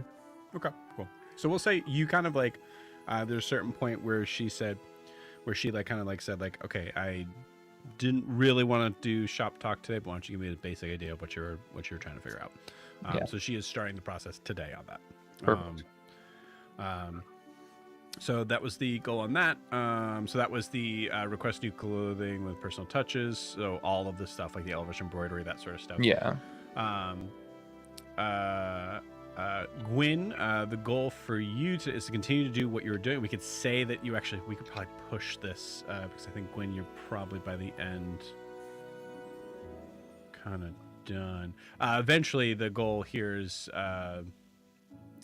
to ask Sarah about teleportation circle. Yeah. I imagine Monday she would spend mostly just like the theoretical research on this conveyance idea that she's got in her head, and then maybe towards like the late afternoon when somebody forces her to take a break, she would go find Sarah to ask about the teleportation circle. Perfect. I love that. Yeah. Cool. And then the evening IO, you find Prim to talk with Prim. So that's the goal for today. So that means that kind of leaves Yuri and Alice are fully free. One of the things that we can kind of pull up earlier in that is that Yuri, the arm is done. Now to figure out how to attach it. So we'll start with that. So we start morning. You guys wake up, split up to where you want to be going. And before you guys go anywhere, Yuri, is there someone you want to bring along with you? I'll say anyone besides Gwyn or Prim. I mean, I think I'd probably ask Alistair to come with. And I think, yeah. Because we had an idea about who to find, but I think it feels like it might be Alistair's idea, honestly. Okay. Yeah, like about finding a druid to attach the arm. I feel like, we had a little bit of conversation last game. It just feels like that's kind of like he might have at least been like, oh, yeah, that would be a good idea. Or let's try that or something like that, rather than, Yuri being like, let's go find a fae being necessarily. Right.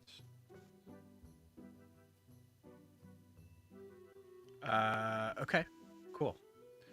My gosh. But we can talk about we could do, Yeah, I hate to bury the lead here, but what was the dryad's name? We don't know yet. Oh, the one in the castle? Yes. No. No takers. Hold That on, was hold their on. name. I got it. Let me. No takers. No. Come on. I'm just saying somebody that has the ability that can take the natural and the unnatural. I take so many notes. I am horrible at writing names. I never That's write names of things. I just say the dryad, the dryad, the dryad, the dryad, Okay. the dryad, That's- dryad I feel like collected it was art, we the didn't dryad talk interact for with it a whole Alistair. lot. Let's see. Just remember, I felt bad thinking how hot she was. You know, You felt let your bad let of your how hot she was. let your Got it. body feel how it wants I'm to on feel. the page. I'm on the page. I'm on the page. Jess is on the page. I write the name though is the question. Or on I my wrote side, Doc's there's name also the 50 times. Yep.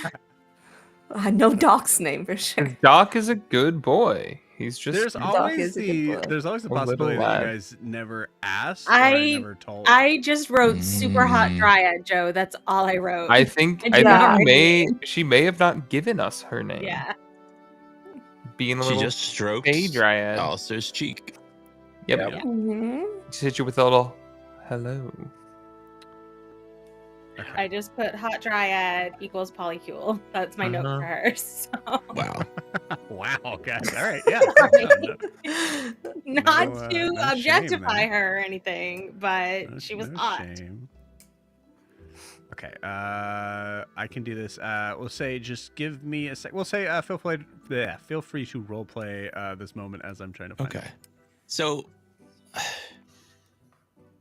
I don't know if I mentioned it and there was some stuff, but the wing or the wings where my arm was are not super working. So Yeah, the problem we're talking about fusing biology and technology together, and that isn't really. I just if Gwen can create,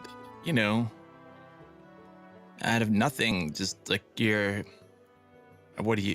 your sex dome, then you just it's the same spell that she used to keep us safe.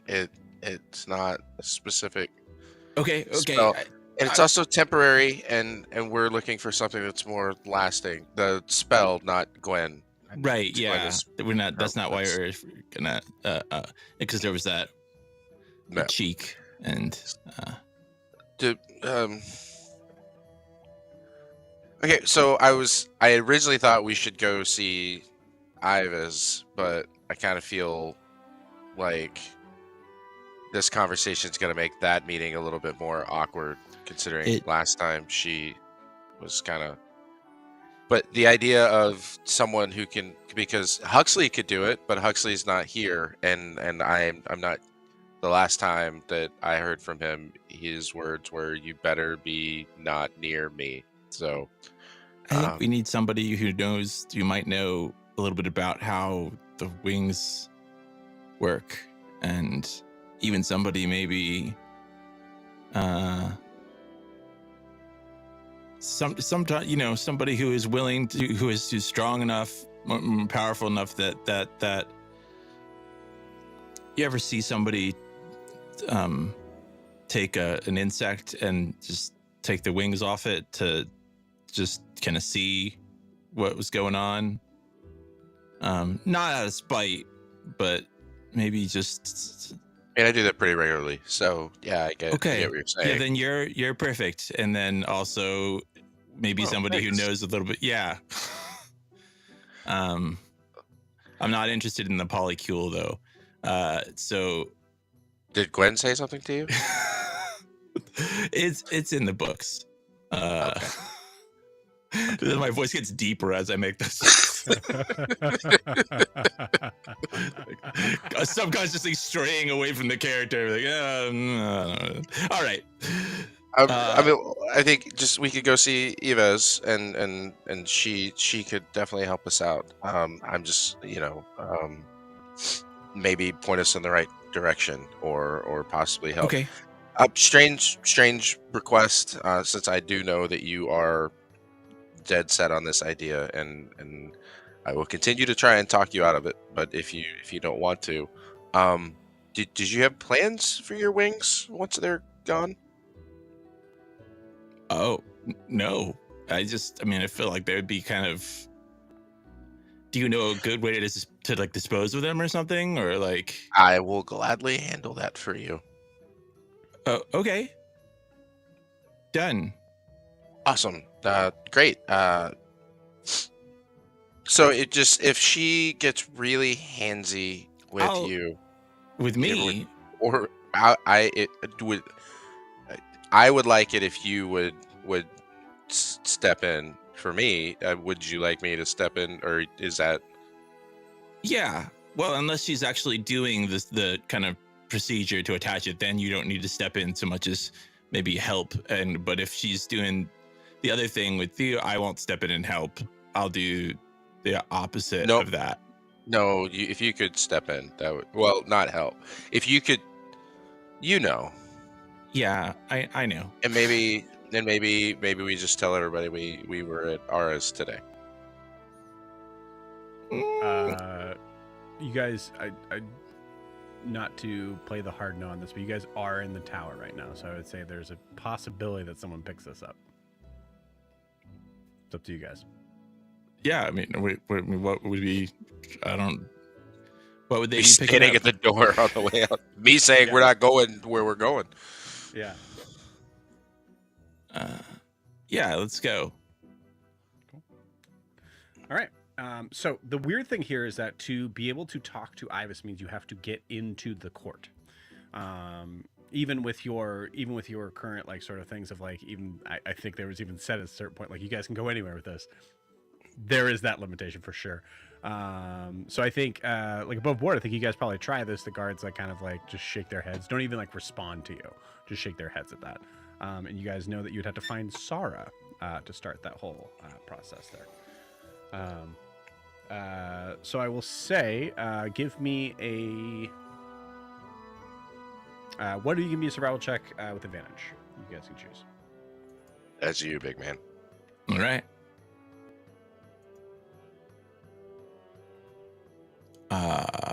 22. Is she gonna spring up out of the screen? He's getting in a costume real quick. Okay. No, I will tell you guys above board. I was trying to usher one of my dogs out of the room, and they gave me a look like I was asking them to kill their firstborn. What a monster. Yeah. And now all she wants to do is go out of the room. Unbelievable. Just You can join me in Pet Joe. in pet what? Pet parent jail. Yes, 100%. Yeah. Well, mom's not home, so that's the issue. All right. Back to where we are. So 22 on the survival check? Yes. Yeah, no problem. You actually find Sarah has been spending the past couple of days in the. I don't think we necessarily named this area, but it was this room. A really sex room? Not the sex room. Surprisingly, no. Didn't spend a lot of time in the sex room. Kind of bad memories, maybe. But she does go to. Probably not bad memories. Memories she doesn't want to bring up right now. She's actually been spending a lot of time in the essentially what would be equivalent to like the monastery of this place. Place that Kara you were at when you went to like the first day you guys were here when you were kind of like meeting with Sarah.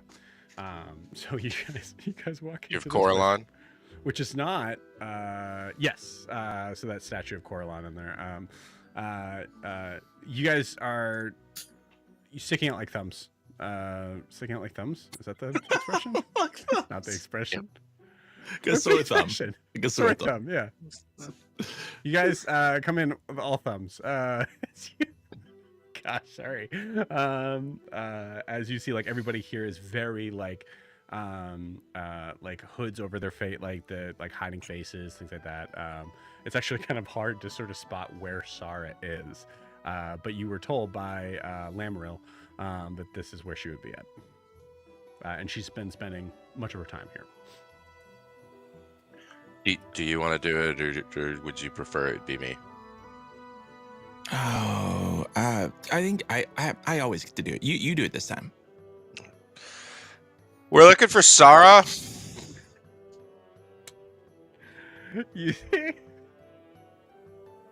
There's like half the room here. We'll say there's about maybe 15 people. 16 because I said half. So half the room seems to kind of like turn immediately in your direction. The others seem to have been in silent prayer, but they definitely like you see their backs kind of like straighten and they like kind of like move up. One of them does so much slower than the rest. As we see a figure kind of approach you, a very old-looking elf, which gives you an idea of like, dude's ancient probably. Is gonna help you? Yeah, I think we were. Sarah, we were pretty. I think it was pretty clear. And what business do you have with the Lady Verdant? At this point, you see the figure has like has turned around slightly just to like kind of see. You see like she's trying to hide her face. She's turned around slightly to sort of see the direction, and now seeing the like. There's no way you guys are just going away. Immediately kind of comes up and goes, it's okay, Father. She's part of our friend group. Hi guys. Hey, Sarah. Let's talk. Not in here. Out of view of the Outside. the statue of that Yeah. guy. Okay. All right. Girl. We can have Is that- whatever this discussion that you're trying to bring up, but let's not do that. It's like a god. Yeah. Well. All right. Cut to outside. You can feel free to ask her. We were kind of hoping to talk to Eva's, but the guards, they wouldn't even entertain the thought of letting us enter the room. Ivis, the triad. Ivas, yes. It's for Yori. We were hoping she What's wrong with could. Yori? Nothing's wrong with Yori. Okay. Well, I mean, I mean, Well, there's yeah. nothing wrong with you. yeah, okay. That's what I said. You were the one that said that. I'm just.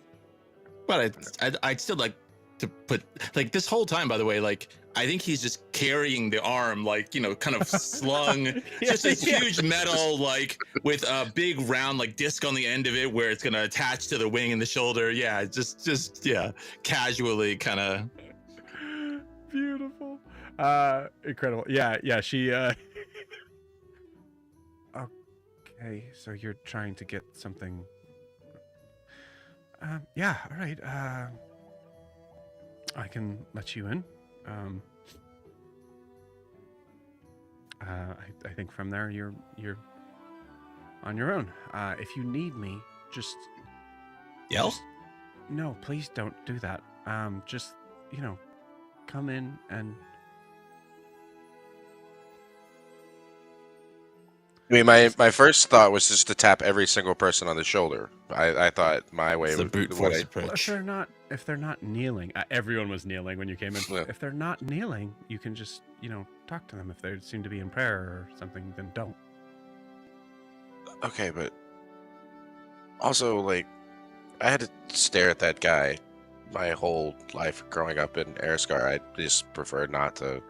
He's kind of just. Are they really short? Calavarellian? Corellion? Oh, Coralon. Yeah. Okay, I thought you were talking about the men that you were talking to. No. Is he like haunting your dreams or something? There's just something not right about a god who values looks. Okay. Is that why they kneel? Because he's short. There's a moment of like conversation between Alistair and Sarah, and then hearing Yori say that it's like she was gonna pass by, and then Yori says that no, that is not why. I will give you a very, if you want a clear description of like the religion surrounding most of the Fey realm, we can do so, but maybe we have this conversation later. And she like kind of like walks past you and expects you to follow in a very like. Should we have brought very something? She's just grumpy. Everybody gets upset when you bother them when they're talking to their god. Hmm. Cool. So we'll say we'll pause that there. So say meanwhile. This is Monday. Okay, cool.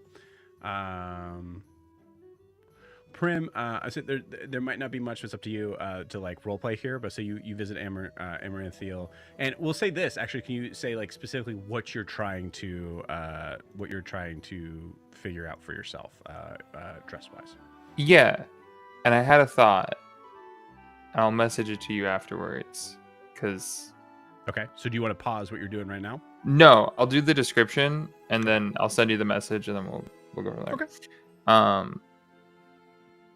Anyways, so what Prim is wanting, so she has the jacket, and the sleeves were detachable, so she took the sleeves off, and then she wants to have the inside be kind of a blue shift, like a blue to green shift. So it kind of goes down to the bottom. It's more of that darker green. And then she wants like a new top that would definitely be this more like teal color with like a golden filigree probably throughout it.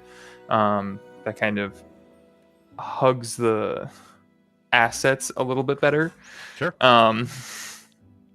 As well as getting a new wrap for her arm and stuff like that for kind of the monk aspect of it, with new pants to make it all kind of get together to look really nice with the kitten heels that she has, that she's been kind of wearing a little bit, because Cool. she has to be able to have an outfit that works with all of that. Yeah. You got it. Okay, cool. Awesome. Go ahead and roll me a this is for I'll say straight D20 for Amaranthiel. Sure. While I let this silly dog out. Sure. 15. And this is her combat outfit? This will be both. Dope. Cool. All right. With a 15. Okay. Cool. With a 15, she says she can have it. She can have it done as quickly as possible if you would like, or she can just make sure that it's done by the end of the week, and that way she can, one, make sure it's perfect, and two, she has a little bit more time to maybe close up the shop early if there's time you want to spend together.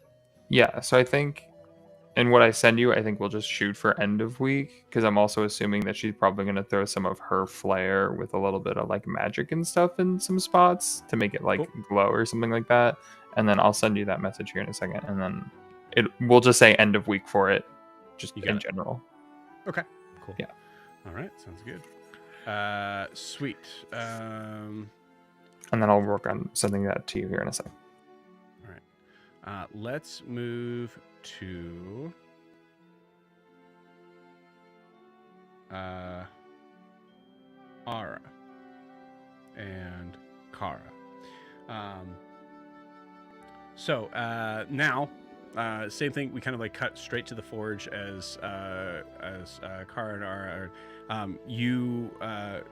Kara, you come up and you see like Ara is like, okay, so I've kind of like made some sort of like sentences for myself. If you could just check and see like grammar wise how it looks. I just don't want to look like an idiot when I get there. And you see like he thinks that's all that's happening today. You are muted on EV Mux. I am not winning tonight, guys. Believe in you. She says, cool. Why don't we go through this real quick and then we'll practice different sentences. Will you, if you have time to help me out with something else today? I'm thinking maybe there's enchantments on this armor already, but if we could bump it up a little, do you think that's something you're capable of doing? There's a moment, I think. Kara, as you ask this, is there any part of you that feels awkward in asking this? Like in the idea of like are we like taking advantage, that sort of thing, like something like that? this is not. I'm not like trying to put you on the spot. It's trying to kind of gauge like an idea of like character sort of situation wise. Does Kara feel awkward about this at all? Should I roll a social cue? Should she feel awkward? Should I roll something for that? I would say that's the reactionary thing. My question is, would Kara feel weird regardless of who it is? Like taking what you know about Ara aside. This is like in this request, does Kara feel weird about it? If I'm going up to a random blacksmith every day, I mean, like, I'll trade you language lessons for working, yeah, that's fucking weird. But with what they have, no. Cool. Because they have, like, I'm not quite sure. Should she feel weird? What should I roll for this? That's what I was saying. It's not. I'm afraid because I question. keep missing social cues with you, and I don't know if I missed something. I'm gonna fucking ruin our whole alliance with this guy. So what should I roll to make sure I don't fuck this up? Roll me a d20 to just make sure that he doesn't hate you forever for the rest of your life. I'm just kidding. You don't have to roll anything. This is a kind of a test to kind of get an idea of like where you think you guys are in your relationship in that way. And it is truly, there's no leading point to it. It is just checking in. So as Kara, so it seems like Kara would not have a problem. No. Yeah, great, awesome. Now I'm scared because you asked the question, but it would have been no. I promise you, it's just the DM to be able to figure out how you feel about that situation, and it is not leading into anything. Roll me initiative, please. I'm just kidding. Okay, so with that, yeah, you asked that, and there is no pause or weird sort of moment as he goes, "Oh yeah, okay, this I felt weird, and like if there's ever a point like in the sentences that you had like where you're like, this is like I got a lot to do today, like that would have been fine, but this is great, this makes me feel so much better. Yeah, give me the armor." And he takes it, and that's what I was getting at, was the idea of like he actually feels awkward about having just you involved in that process, or just asking you for things. So he takes the armor. So he's actually very like happy to be able to do this trade. As he looks at it and goes, who made this? An artificer named Francis. You'll actually probably be working with him, but he did make this over a decade ago, so he's come a long way since then. I just haven't had the chance to have him do it since I was almost murdered and then went into hiding, and then it's a whole thing. Yeah, it looks like it's taken some hits. Mm-hmm. It's old. Okay. All right, well, it's not bad. This actually kind of makes me feel good. Like there's probably more of a space needed for me in there. It's not bad. Yeah. It's just, it's just not good. He does fine arts forgeries, not much artificing, but forgeries. Is that like something that I do? no. Forgeries. No, it's like something. Forgeries is stealing somebody else's work and claiming it for yourself. Oh, It can okay. be. Or it's just Lying. replicating it and selling it in place of the original. Lying and stealing. So you Got it. keep the Okay. original. Not yeah. what I mhm. did. Okay. yeah. Not I feel like- yet. Crimes. Yeah. Okay. So I'm gonna have to do crime. We'll figure this out as I'm trying to work on this. Which is okay. Question. hmm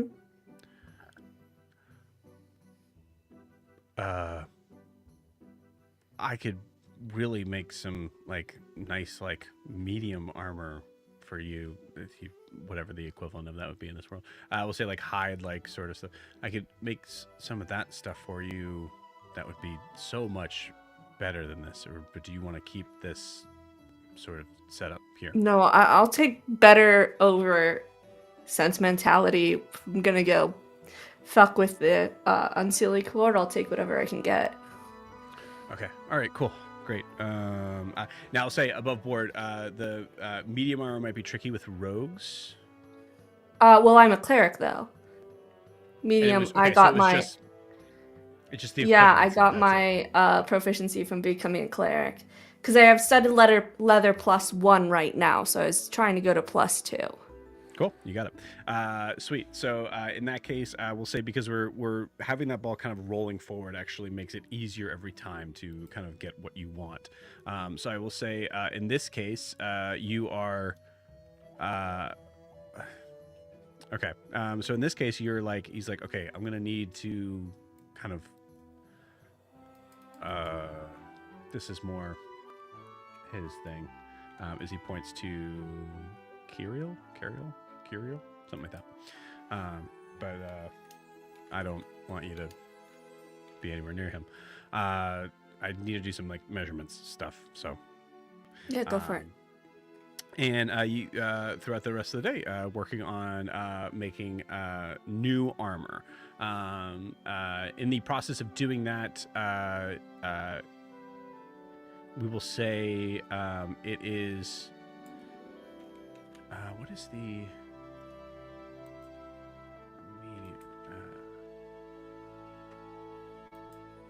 So say above board, because this is gonna be truly like your choice here. Would you want?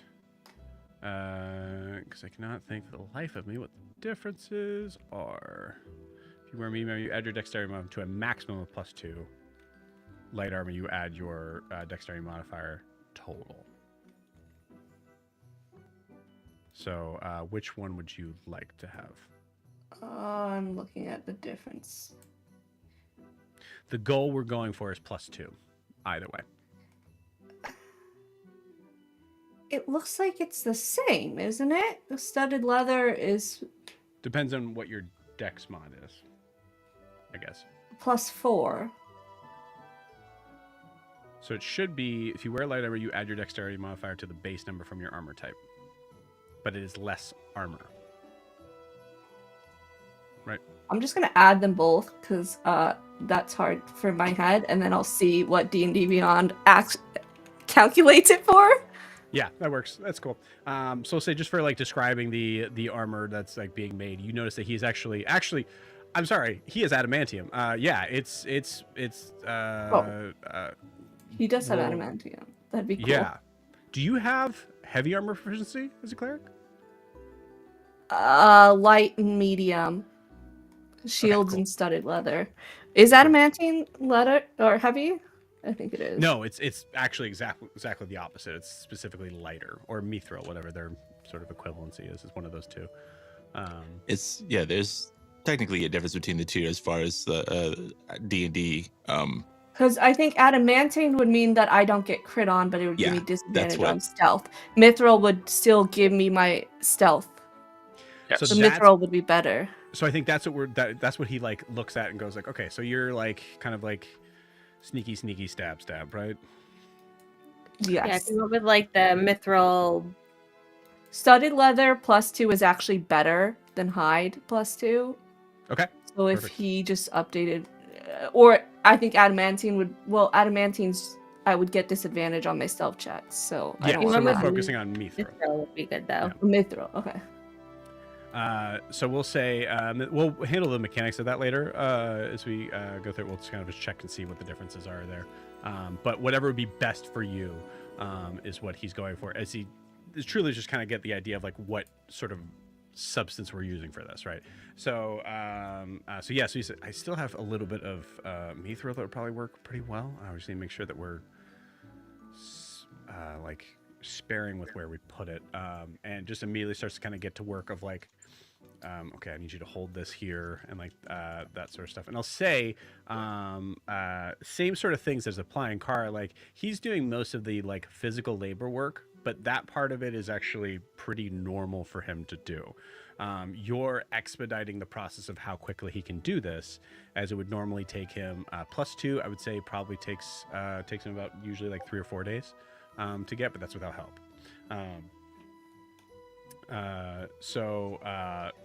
In this case, as he's working through it, it'll say, give me whatever roll you think. So we said sleight of hand last time. I think that makes sense here too, if you want to do that. The DC that we're going against is, I would say for +2 is we'll say 15 plus the roll to get it done today. Oh, So so 25. Mithril would still give me disadvantage on stealth, according to what Clinton just posted. Really, only if you're using half plate. Yeah, because you use the breastplate Oh. or chain shirt, elven mail, that kind of thing. So yeah, But those would be less. Those would be worse than the studded leather +2. maybe. So We'll say it's- mechanically speaking, it might be studded leather. It would just look like probably more okay. armor. That is a. I didn't say guidance before I rolled, so I'll take my guidance out. It's still a No. 30 without guidance. Added. So it's a 34 with guidance. Okay, 34 with guidance. Cool, awesome. Yeah, beautiful. End of the day. 25 is the DC, and you nailed it. By the end of that evening, it will be a +2 of armor that we're going to have with the mithril kind of placed into it. I will say, because it's well above there, Kara, I'll give you kind of some time to think about this as we switch back to it. But if there's anything specific you would like to have inscribed or having it look like, feel free to kind of think about that, and I'll come back to you. I will say real quickly, if anybody knows where, because all I can find is mithril +1. It doesn't look like +2 exists on D&D Beyond, unless I'm crazy. But that's something I'll keep searching for.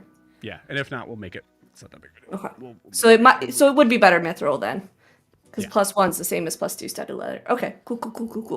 Perfect. Okay, sweet. All right, we got there. Awesome. All right, we will cut to. So Sarah lets you into the court. There is no one else here, but we're gonna kind of pause you guys there as you are headed into the court, and Sarah is on her way. On her way probably back to that kind of area of the monastery sort of room, when Gwyn, you're on your break, so you go to find her. So we'll say, speed things along, you find her as she's at that sort of spot in the main court. Can we do a quick flashback to the library Yes, throughout absolutely. the day? Because Actually, I have yeah. because you said that Petra was taking the day off, right? Yes, and actually, it's a real quick thing. You do see, you do not see. I'm sorry if this ruins things, but you do not see Petra at all. What you Okay. do see is on the door is a note that says "Gone Fission." Okay, cool. Love it. Can I set Houston up as the interim librarian should anybody come in? And I give him a little sign that says he has a little librarian badge, and that way nobody bothers me if they come in. Beautiful. I love that so Yeah. much. So you take the "Gone Fission" off the Yeah, the door. absolutely. Because Cool. Houston loves to be the librarian. We've done it before. I love that. Awesome. So So you set Houston down. yeah, he loves to fetch books for people, Put the whether little they're the badge. books they ask for. But Yeah. Yeah. Beautiful. They're the books they need. they're the books they need for sure. I'm gonna roll something. I'm gonna roll something here. Okay, cool. Throughout that whole day, there's a moment of when you're kind of wondering was that the right book that I got the guy? He does not come back. Cool. He's reading it. He likes He's it. reading it. Yeah. Beautiful. Cute. But yeah, so I show up. Cool. Oh, Sarah. Good. Hi. Hi. Oh, everybody. Are you needing to get in there too? No, I needed to talk to you. What are you guys up to? They're already in the door. The door just Oh. shut, so they're gone. Never Did mind. Okay. I was wondering, do you have a teleportation circle here? No. Not. We did. Or- We did. But no, I don't think there was.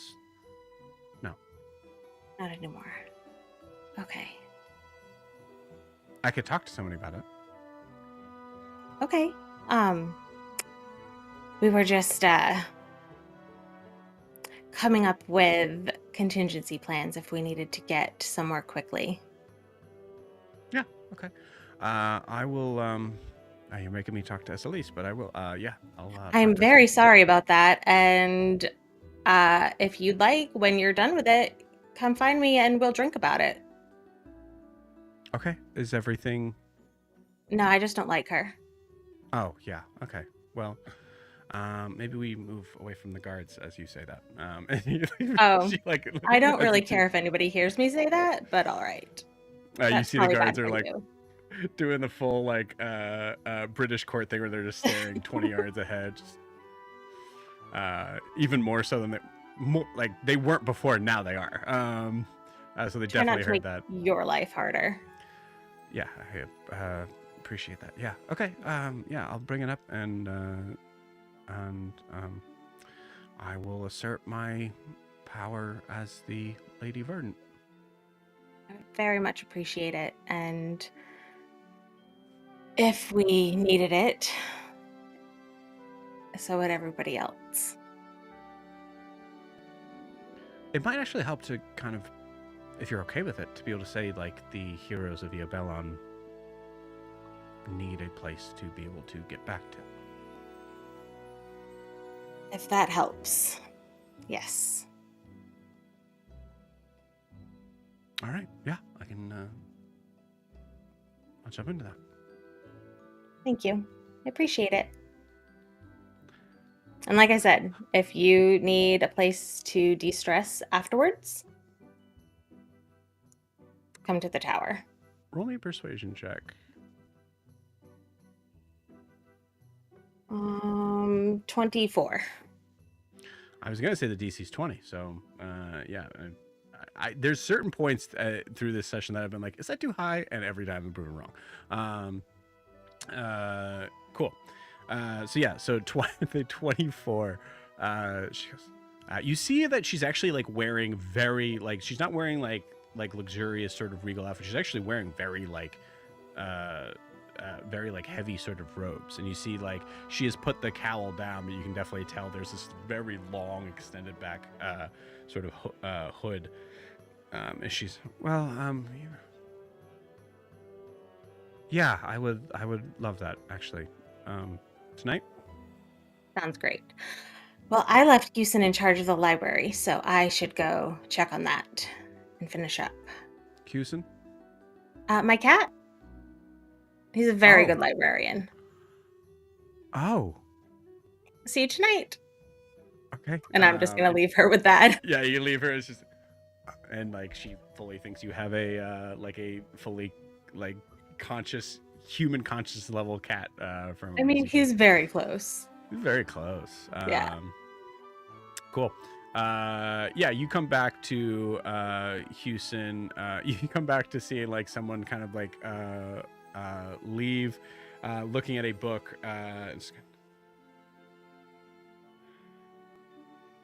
The shape of things. Yeah, okay, close enough. And just walks off. There you go.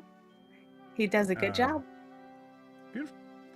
All right. See, as far as the mechanic stuff to work on is continuing with your stuff with Houston, which we talked about before.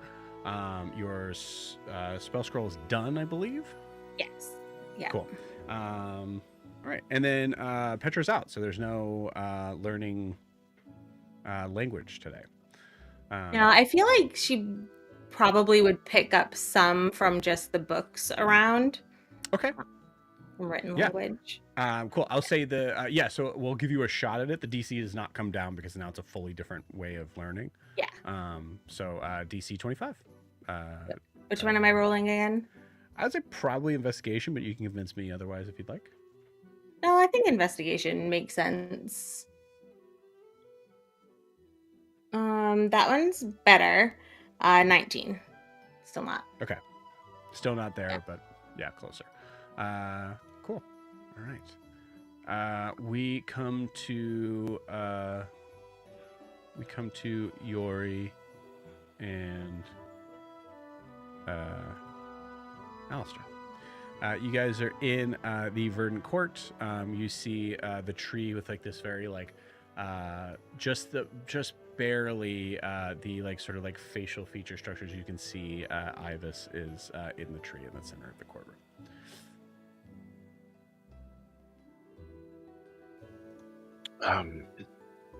Should we have brought something? Do we like what a tree's like? Should we just say something? I was. I was. It's Alistair. We met the other day.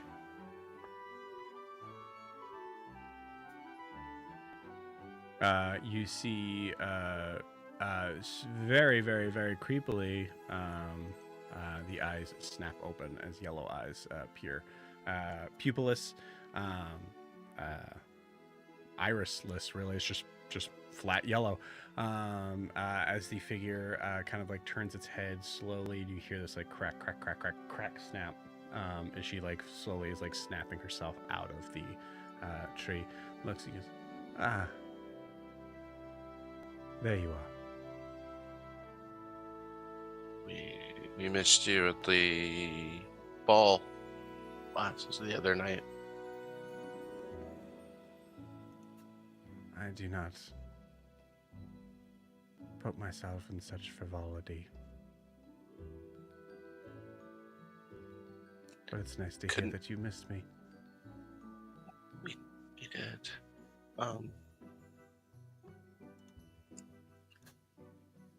My dad used to tell me stories about the Fae and said that you all loved riddles, and so I thought I could bring you a riddle today. If that is true, I hope I'm not offending you by saying that.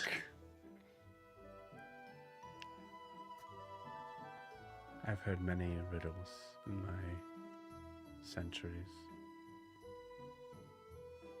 but I can always hear another.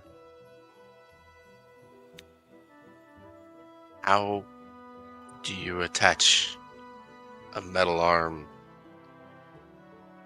to a one-armed fairy?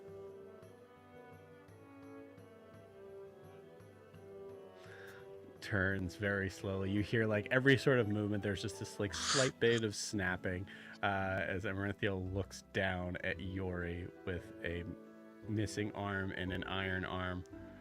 Behind his back now. Behind his back. Behind his back. Maybe clearly visible like from his head. Yeah, still like, absolutely. The hand is just visible, over like, the shoulder. No, yeah. Yeah.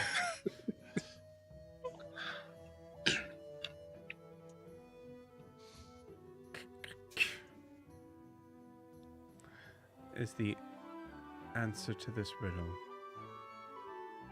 coming from you or from me?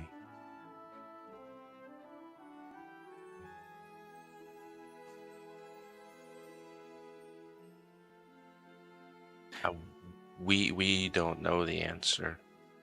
Back home, sometimes, so the words are different because it's combined when you have stories and riddles, songs and poems are much blended in giant culture.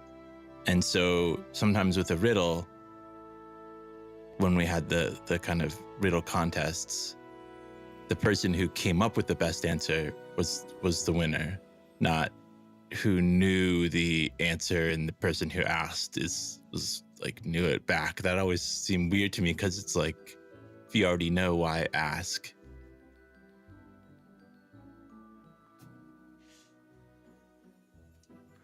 If you already know, why ask? Interesting. Well, to answer your riddle requires some work on my part. What do I get in return?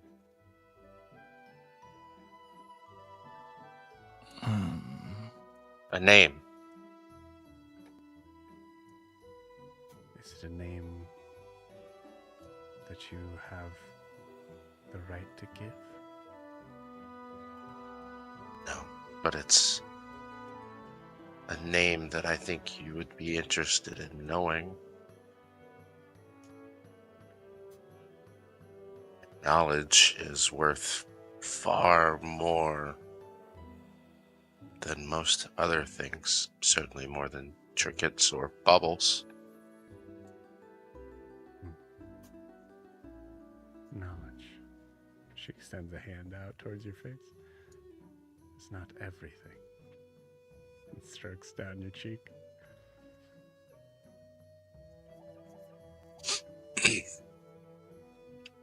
Unfortunately, the what you may be intimidating there has already been claimed by someone else.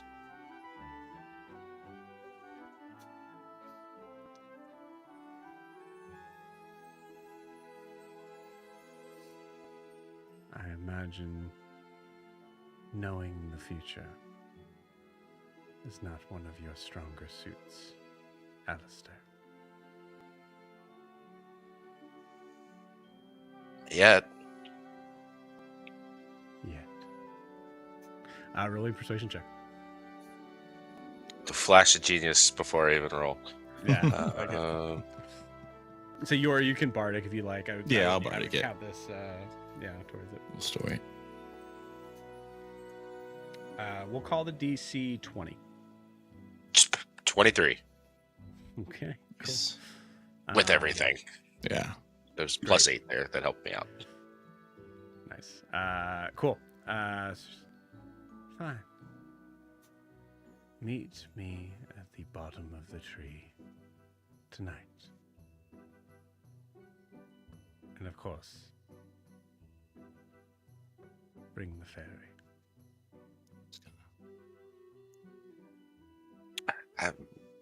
Absolutely. We will meet you there. If others wish to join, are you okay with that, or just the two of us? I'd rather a smaller party for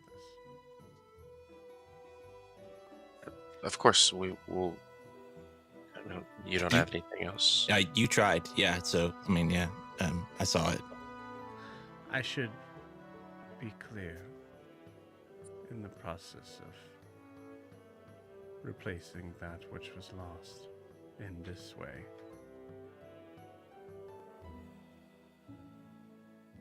a fairy's life would be at stake.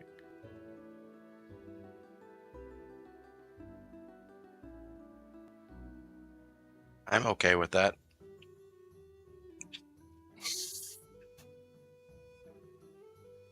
That's. Yeah. When is it not? Nice. She says, tonight. And she slowly moves back into her tree. Cool. All right, you guys, you got a date.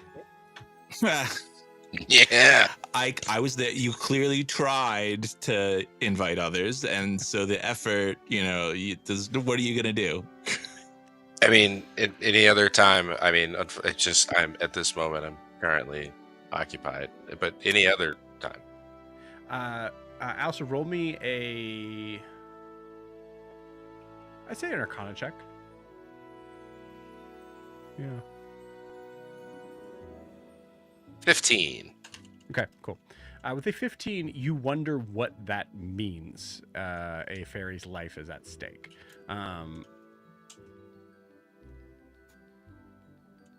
I have an idea. Yeah.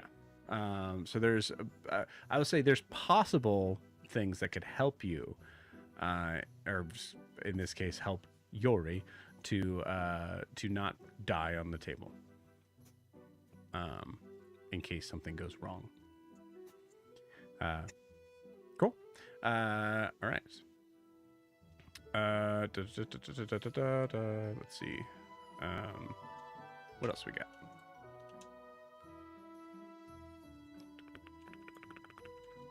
Okay, cool. So we come to Io as we start to kind of go into the evening. Io, we'll say this is a point for simplicity's sake, we'll say that there is a moment where Seda comes running in to Amaranthiel's shop, crying. Just goes running straight upstairs, full like teenage daughter level, like sort of stuff. Later teenage daughter, 20-year-olds, I guess. As you see, like whatever you guys were in the middle of even like just talking or whatever, Amaranthiel kind of goes, "I'll need to handle that." Yeah, no, I'll see myself out. We'll probably see you maybe tomorrow or the day after, and I need to figure this stuff. Kind of gestures to the rest of her. Need to figure out what all I have going on, so we'll see how that goes, and then... Yeah. I liked having you in the shop today. I liked being in the shop. It's a very nice place. She gives you a kiss on the cheek and a squeeze on the hand, and you get the idea that, like, yeah, you got the boot. Yep. No, that's fine. She got to go be a mom. Single mom life, man. Single mom life. For now. For now. Beautiful. So I think Prim, you head out back to the tower where you see Io. Io, we'll say we haven't had any like specific things for you to do for the day, so we'll say, what has Io been up to in general? In general, I like this because it's really funny. This entire day, he's been in deep philosophical, literal conversation with Callisto, and the audience just does not get to hear what they talked about this entire time. Awesome.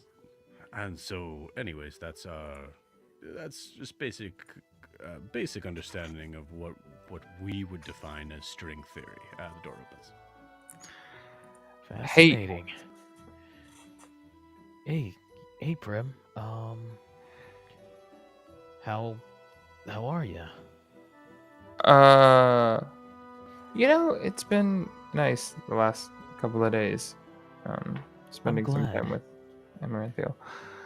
Yeah, you really look to be having the time of your life with that. I'm really happy for you. You need that.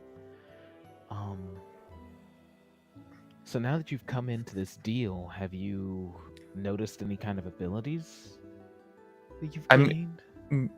I don't know how to turn off the like hotness around me. My granddad always used to say, "Just drink orange juice." What? Io. Yeah. What? No, we need to know. When you get those thoughts, you just drink orange juice. Okay, now say that again, and think about the words that you're saying. One more time. Drink orange juice. But we're getting away from the topic. So you're trying to turn off the hotness. That might be the side effect of the deal, just like as he makes splash noises with his feet. No, that's fair. But you might learn how to do things like this as he Eldritch blasts the ground. Holy shit. You're just... That... I feel like that's really dangerous when we're so high up in a tree. That's why I've gotten pretty good aim. I was traveling with an archer for a bit, so that's time to practice on that. So wait, like you think I could like maybe cast magic? I mean, you made a pact with a powerful being that is a magical being. Okay. So it's at least worth a shot. How would I even know what spells I could cast? Well, how it worked for me is it's kind of just like a thought. Like, think about have you ever gone swimming? Yes, a long time ago. It's really just like that. There's an intent, a desired outcome, and some type of stimuli that triggers that outcome. Okay. Like, How would I even know? Okay, well,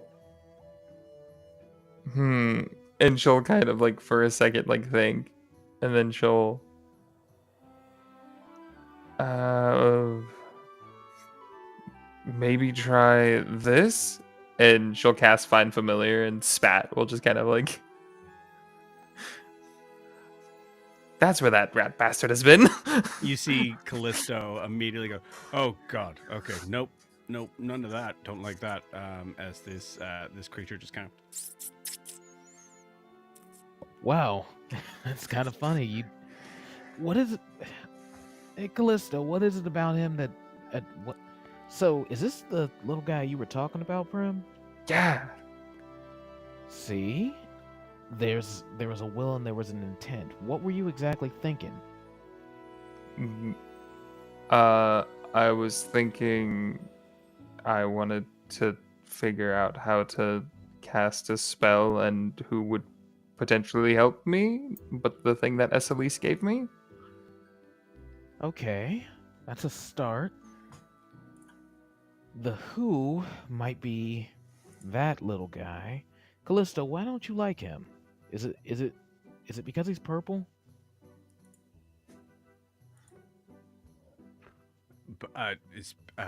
what do you think that is? I mean, I think it's some kind of fey creature. I know it looks like a Correct. squirrel. Yes, highly dangerous. Huh. Pot meat kettle. And before you even ask, that is a metaphor that means you yourself are a highly dangerous I know creature that one. calling I know another. that one. Huh. All right. Well, progress. Anyway, yeah. So let's see what else you can do. Like maybe you can cast fire.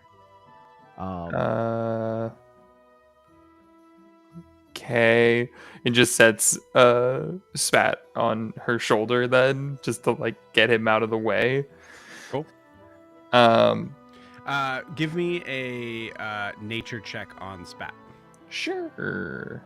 You know what I'm really great at? Oh shit, I got a 19. Nice, cool. You notice that as you put like Spat on your shoulder, it doesn't do any damage. You feel like some like a weird sort of like scrape against your arm. At first, you're like assuming that it's like, oh, the claws or whatever, but no, it was when it jumped off to your shoulder. As it's on your shoulder, you kind of take a look at it, and you notice that even with the squeaking sort of sound that seems like it's making through its nose, it does not seem to have a mouth. What the? How do you eat? Where is your mouth? Do you ask it that? Yeah. I knew it. Cool. You ask how it eats, and you see, and it picks up its tail, and you see this gigantic vertical mouth with Nice. razor sharp teeth opens up, and you see this like gaping hole into nothingness. As it just. Oh. That's kind of Huh. sick as fuck. You're a voracious little beast. That's huh. Oh, and you're definitely a meat eater. You're getting steak at some point. You see it now. Well, guess- Will mess people up. I guess familiars being a little bit bizarre is par for the course. It's the Feywilds, of course it is. Anyways, You see, fire. Callisto's also giving you a look of like, I told you. Fire. I don't. And she'll kind of like think for a second and just like, I really don't want to get hit by fire. And like thinking of that, she like kind of clenches for a second, and then Armor of Agathis just appears on her. Nice. as it Oh comes over yeah. this flame that kind of like starts out with like this like bluish sort of tinge to it, and then starts to kind of like has like this weird kind of like flare of gold in it as it kind of comes up to the ceiling as you're trying to learn how to control it. There's a moment where you like instantly are like, spat, no, and you look on your shoulder, totally fine. Oh, thank goodness. I don't need my face getting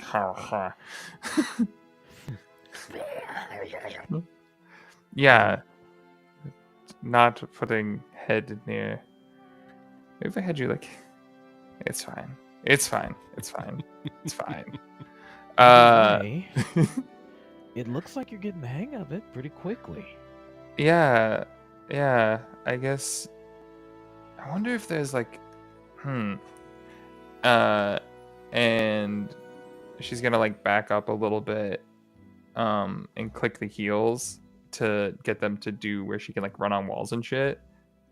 And she's gonna run up the wall and then jump, and then she's gonna misty step to get herself the rest of the way to the other wall, so she can just like poof poof and jump to the other side of the spot. Give me Fucking a sick. yeah, give me a. I want to call this an con check. Also, use your spellcasting modifier. Cool. You guys want to see something funny? Oh, that was almost a net one. 14. 14, cool. The 14, yeah. There's like a stutter step to like the last sort of part to get into the wall, but you absolutely make it. Yeah, and she kind of walks down the side of that wall and just, that is definitely going to be useful in a fight. Somebody grabs me and then I can teleport behind them, potentially use gravity, get above them, and slam on them. There's like a tap on your head from the razor sharp claws of this. Yes. Yes. As you're explaining like how you'll be able to like handle some sort of, and just one more time. Oh. That could also work. Cool. Anything else you guys want to do as we finish out the evening? She'll try to like clean her face and accidentally cast prestidigitation to get some of the slobber off from the. Beautiful. Oh, I like it. Well, that's gone. That's okay. I still hear you fine. It's all good.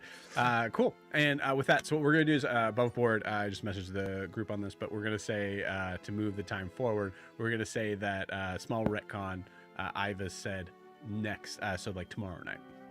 So cool. With that, Monday is gone and handled. So Kara, you have your extended armor. We go to the next day. My goal at this point is to at least get to Thursday. Cool. So goals for Tuesday gets a little bit weird. So Tuesday night, being able to attach the arm for Yori. I will say, like in the plan thing, we're on Wednesday. We're fully on Wednesday. Gwen, you continue to work on what you're working on.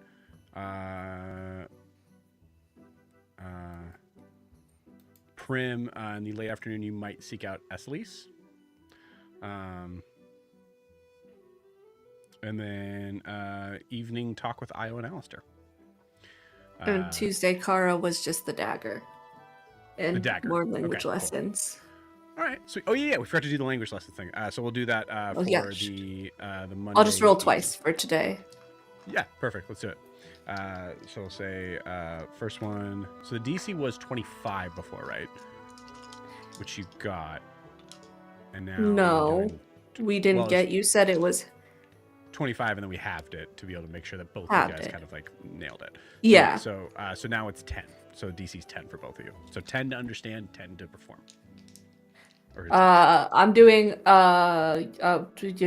thing spell on him every time, and then I'm gonna do well, no, I can't do us both. I'm gonna do it on 18 and a 14 for today. 18 for 18 for last night. for Monday and 14 for Tuesday. Okay, cool. So I'll roll for the Tuesday thing as well. Did you want to put it on him or you? The guidance. Him. Was it Okay, enhance cool. ability or guidance? Enhance ability. Gotcha, so with which is advantage, yeah. Cool. All right. That's cocked. Oh, that fell down. Your head was in front of it, so I don't know what it was. Yeah, today not so good. 3 and a 4. The dagger is his hyperfixation day. He's like a blade. I can't think about. Yeah, I like that a I need to work lot. on the dagger. I like that a lot. So dagger has 2 or 3 G's in it as he's working on the dagger. We'll handle that now as we're kind of like here to kind of like wrap up the mechanics of that. So the dagger. It's a +1 dagger. I'm trying to make it +2. Trying to make it +2. Cool. Same idea. It'll be DC 25. Needing to make this, he's giving you advantage based on the work that he's having to do.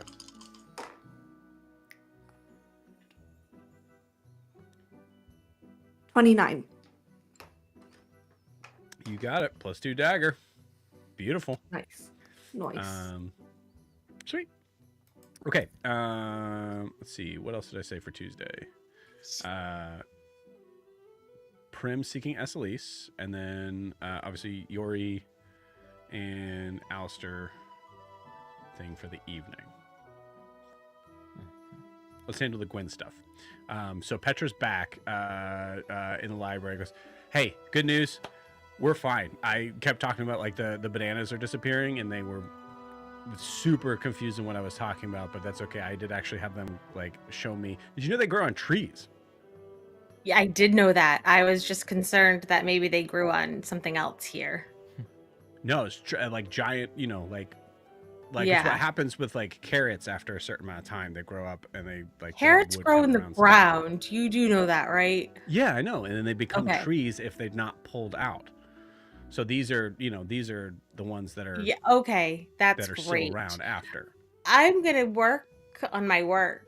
You Okay. can go find a book on carrots and learn how they grow, maybe. I don't need. I just told you how they grew. Okay. By the way, Houston reshelved some books for you yesterday. You had some in weird places. How many did he move? A few? He'll show you. Oh God. Okay. All right. Houston, show me what you did wrong. And spends the rest of the day. Houston kind of gives him a focusing on look of absolute disdain when he says did wrong. it. Beautiful. Yeah, and like he's gonna put everything back to where it was for sure. You should. So it's the look of disdain just gets worse. Yes. As I think there's a couple times where Houston is just purposely knocking over books through the rest of the day. 100%. Beautiful.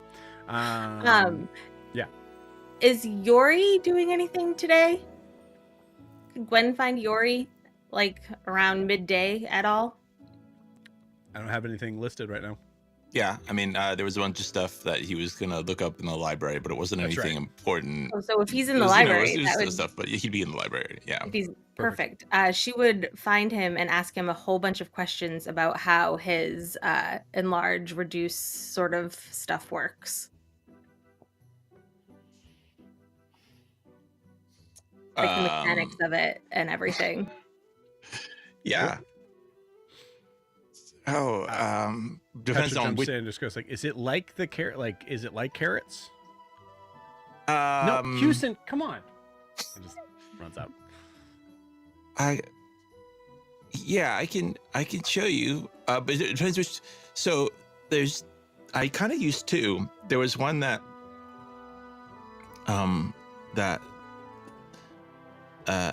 one of the people in the clan showed me that has to do. It's more runic that's it can kind of increase any size a little bit, but then there's sort of something about, I don't know how the other one works. Something about living with the giants for a while, and I can just grow to their size. It felt like being myself, and I could only do it for 3 minutes a day, but every day I got about 3 minutes of being giant size. But then I found out that if you use the other rune that just goes anything, that you can use it.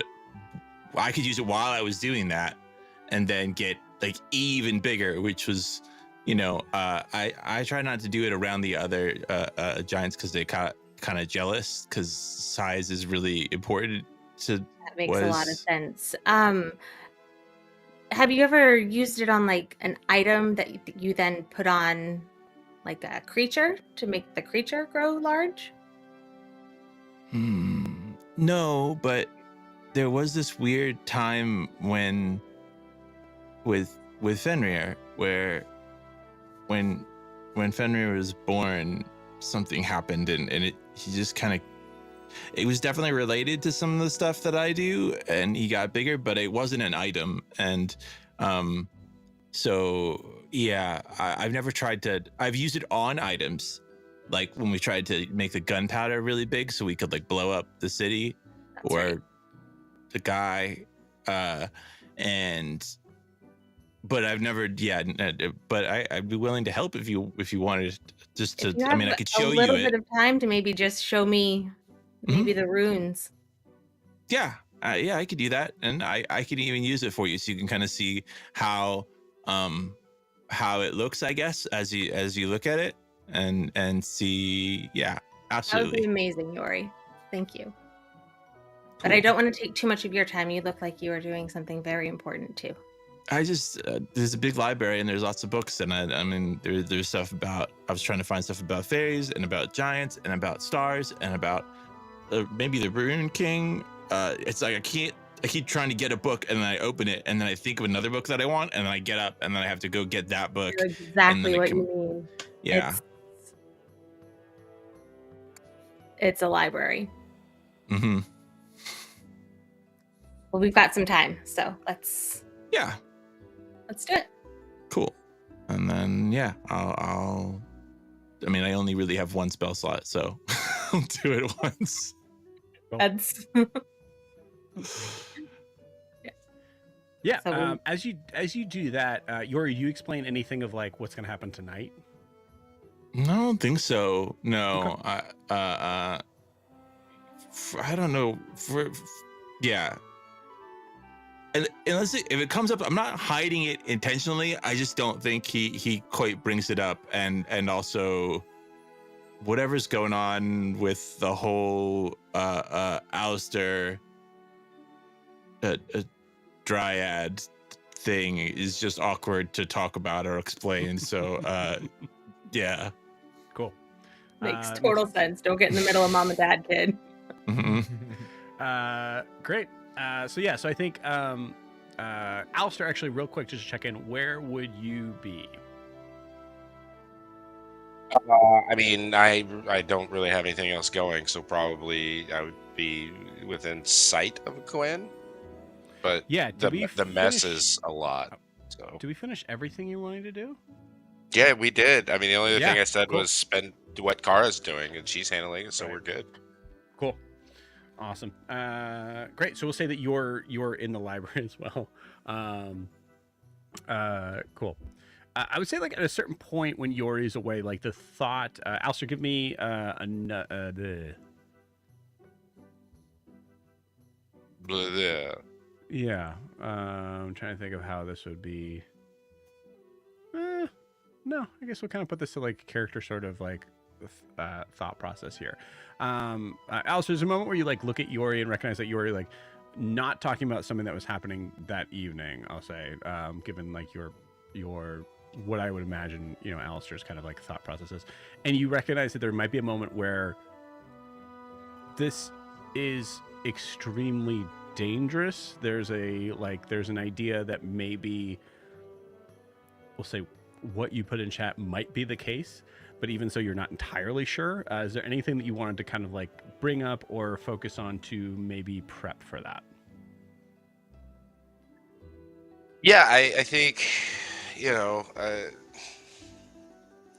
think I would, so mechanically, artificers are prepared spellcasters. So I think I would be getting everything I could together to make sure that if things went south, magically I could try and save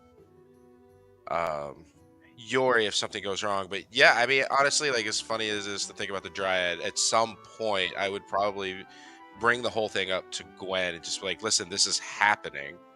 Um, and to be honest, maybe the most secure route might entail me using the ring for Yori. But then there's also the fact that the Fae have double speak, and the life of a fairy is very different than the life of our fairy. I know he's willing to do it, but I don't know if he's willing to let someone else die for him. Well, Gwen, give me an Arcana check.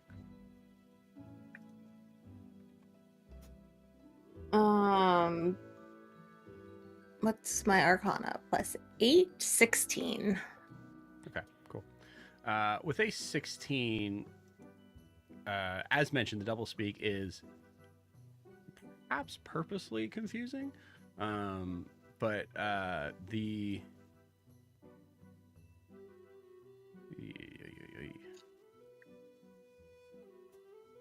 okay, cool. The concept of something like something equivalent to like a warding bond sort of spell might be useful here with a 16. Checking your spells, I know you don't have that, but something that you can. You do have a cleric that might be of some use here.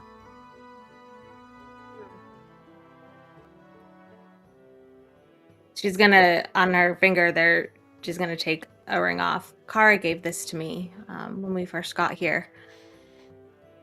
I think she might be able to help with this more than I can.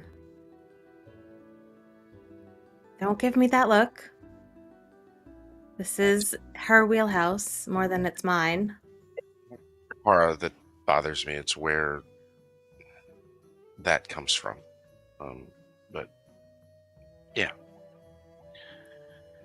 I'm only going to say this once. Where her powers come from are probably the most useful of the otherworldly powers at play here. As long as she remains on their good side. Well, that goes for everybody. Yeah. All right.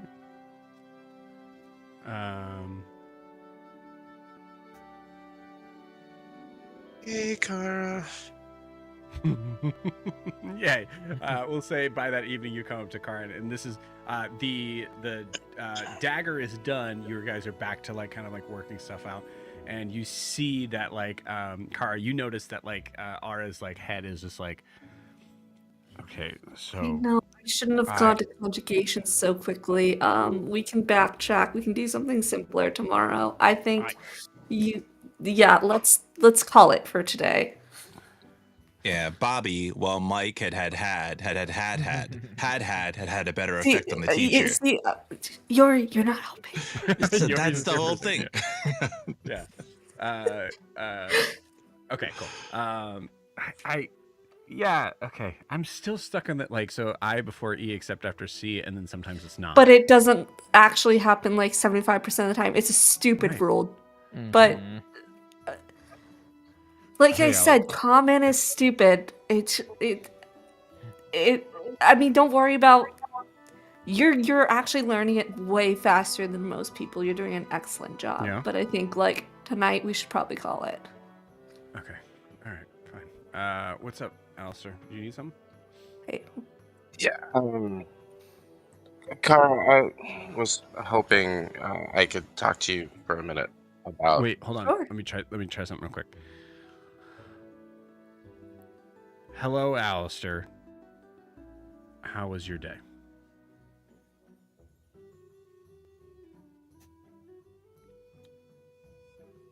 It was fantastic. It's been very busy today. The library is over there. La biblioteca is. The bathroom. Cool. What do you think? Now that's in Yeah, realm that's- and whatever you're connected to. I'll be honest with you. All right, like you're coming along, great. But there are plenty that speak Elvish in our world. Oh, Yeah, I mean, Common is still common, but yes, I think yeah, you'll be able to get by okay. with Well, Elvish, then, yeah. but Most people can't even spell. So Definitely, let's call it a night because then I can't even. Yeah. So if I can get by on. think of common as the ugly tool that you have in your shop that just seems to work whenever nothing else will. It's that like. It's that not. What's the word? This is him trying to figure out the words in common, maybe. It's that like rare of use. no, No. it's commonly used. It's Okay. used quite often. There's It's a moment where Ara's looking at both you guys like. You guys are telling me two different things. it's a useful tool that you can use for anything, but it's not necessarily always the best tool. Okay. All right. Well. Sleep on it. Yeah. And I have tomorrow. You want to try something fun with your leftover adamantine?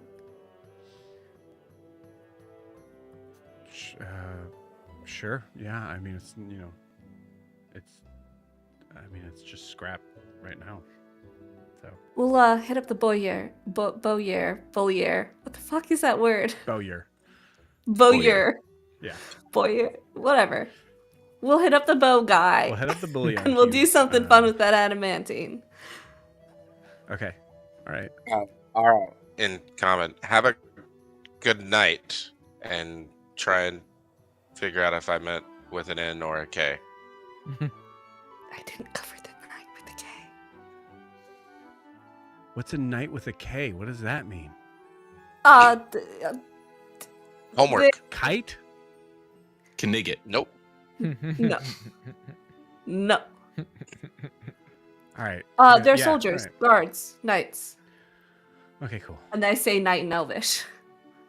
Oh, knight. Yeah. Okay. Why would there be a K? Never mind. I have no idea. What's up, Alistair? Kara, thank you. Appreciate it. Yep. See you tomorrow. Alistair. Good night. Have fun. So Yori and I are going to talk to Ives and possibly get his arm attached. Oh. And it is potentially going to be dangerous for at least Yori. Mhm. And Gwen reminded me that you have a connection that might be useful in helping Yori. And Yeah, I'll of hold course. up the ring that Gwen gave me. Oh, perfect. Yeah, I can absolutely help. Whatever you need. So does he just put the ring on and he's... Yeah, he just puts the ring on. I need to be within 60 feet of him. Ideally, I would like to be close enough to Yeah, touch she him. kind of made it clear that it was just gonna be the three of us. Well, then I can't help. Like, this is the trade-off, right?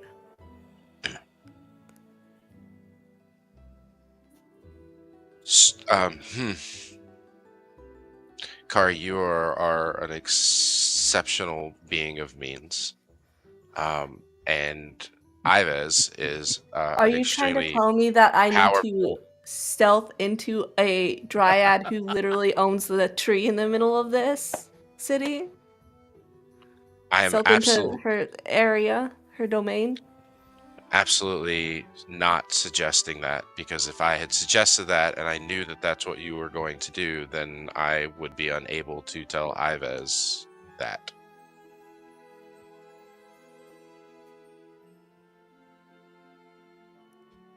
Sometimes I hate you. All right, when, where? Well, Yori and I will be unavailable around 8 o'clock this evening, which is more or less now. Okay, well, you should probably go. And I hand you the ring. Put the ring. Make sure he puts the ring on before he goes in. Great, and it just works.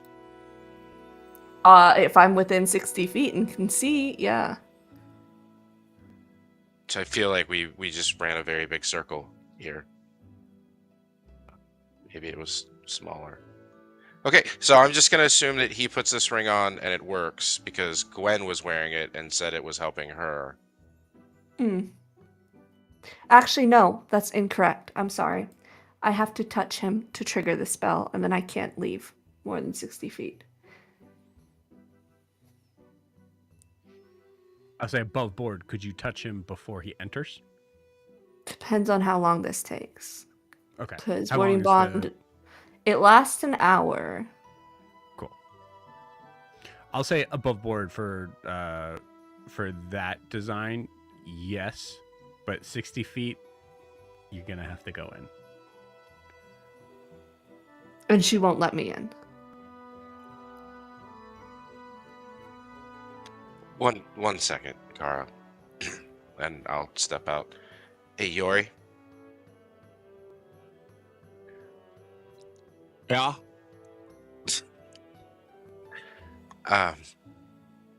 So Kara can offer some aid for tonight to make sure that you are at least somewhat I better might protected die. than yep, because I would like to be there to help. Ooh, She kind of said it was just supposed to be us. And you ever have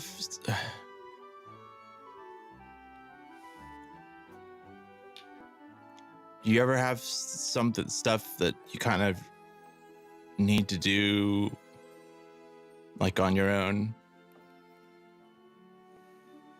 Like I don't want this to be a thing where you all do it for me. Like, I feel like if there's something that's a challenge that I need to push through, I want to do it. And I understand that, Yori, but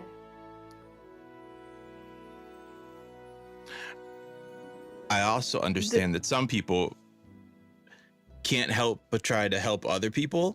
And so in a situation where they weren't supposed to come,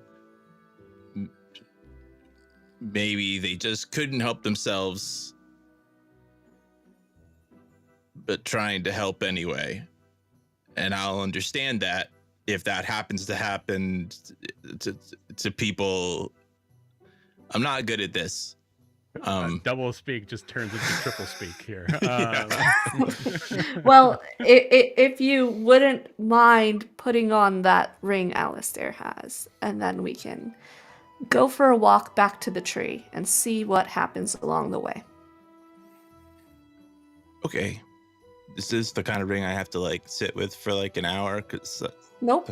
You just put it cool. on and keep it on.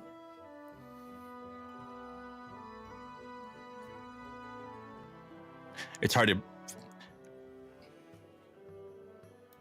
I guess it can go under the gauntlet. It probably will have to. It was on Gwen's hands, so it probably fits your hands, but definitely not your gauntlets. I'll put it on underneath.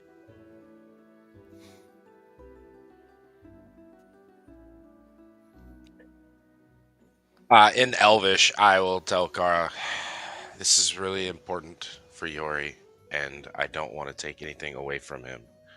If she decides that you're not welcome, I'm asking you politely to honor Yori's wishes. But at the same time, be ready.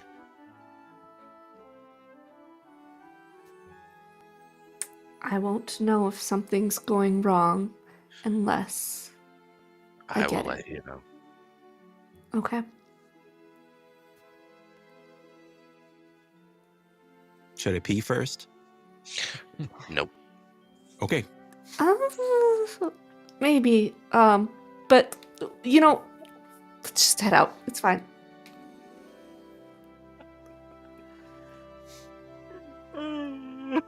Beautiful. Should I pee first? That's incredible. All right. Everybody poops. All right. So we come to that evening.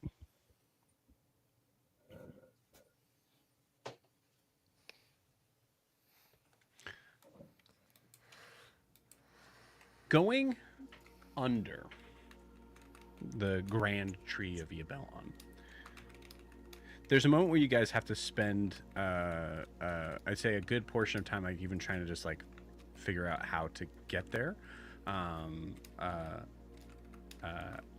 And after a little bit of just meandering and trying to kind of figure it out, you notice that there are some stone steps that seem to be conveniently sort of spaced out, just enough where one could hop from stone to stone to get as close as they could to the tree. And as they, you notice, I'll say, Kara, using your perception on it, you're able to notice like there's definitely some sort of small hole that goes under the tree, where water seems to be kind of like rushing into it.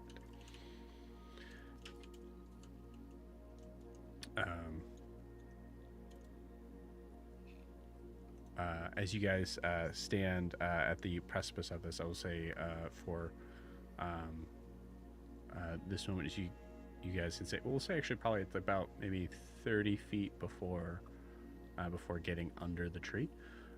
So anything you guys want to say or do before that moment, as Kara is with you right now, I believe. We'll say like, Kara, if there's anything you want to do stealth-wise here, this would be the place. Above table. Above table. Yes. Evan, are you saying if Eva says no, do not try to sneak in? I want to honor your wishes, but there's a lot of like double triple speak going on, and I'm confused. Yeah. What is your above table desire? I think I waffled a bit. I think I wanted it to be sort of. I had a feeling of it being sort of a Yori thing, and thought about how Kara is, and the idea of just like having to help people, like it's almost like she can't help it, I think, is how I think of her. And so that made me feel like it's okay. Yeah, if you want to, as a character, sneak in. No, I'm asking you one because, way or another. like the way Joe said, hey, maybe you want the cleric there with warding bond. What do you want? Do you want her to sneak in or not? I will honor your wishes, but I want to make that very clear above table before I'm just like, I think Evan didn't want my character to sneak in, and then Yori dies or something. Like, I have no preference. I would say, if I may, translation-wise, it sounds like if I had my choice, no, but I also know that the character design of this would also be a extremely difficult thing for Kara to have to experience if things were to go wrong. Is that fair to say? I want you to, if you say, Evan, make a call, I'd probably just say no, but that is not I want you to play the character, and that's the thing I want most, and I won't be angry or upset about any outcome whatsoever. Character is just cool to play. So I think you're here, so I don't know. I don't want to force you. I don't want to play your character for you. So, but I'm telling you, and I know I it's don't want to hard to make disrespect decision. your wishes as a player for your character, though. That's why I'm asking what I your gotcha. wishes for your player. I appreciate that, and my wish is to not make that decision for you. Okay. Yeah. That's fair. Okay. Thank you. Cool. So we'll say in this moment, we'll do this. Kara, if you would like, you can message me what you're doing. If you're doing anything. And we will go ahead. It's under a tree though. So I guess now I'm confused. There's no way to sneak in except for through that hole if it's under the tree. If you have some like I wasn't sure if Kara had like invisibility or anything like that. But I can't do invisibility and warding bond because once I cast the warding bond, Makes sense. well, As Yori goes into the tree, Alistair reaches over and casts invisibility on Kara. So there's that. I guess I would. I'm gonna have to cast warding bond before we even go in, Mm-hmm. which it sounds like Yori doesn't want. Oh, good point. Because the moment I cast warding bond, once I'm in there, I would just appear next to him while this ritual is going on. That's why I asked the question: what does Yori want? Right. Because if he doesn't want me to cast warding bond, then it's not happening at all. Okay, so then we won't, because it's complicated. But then I think he'll just kind of, since there's like maybe conversation going on, I think he'll turn to Kara and just say, I appreciate that and that you can't. I just want to keep you alive. Just wish me luck then. And be here for when I come out. Just like I told you when you left to go see Hadrian. Just come back. Tell me to come back, and I will. Hey, come back. I will. And he'll walk into the entrance or crawl or whatever you do. Okay.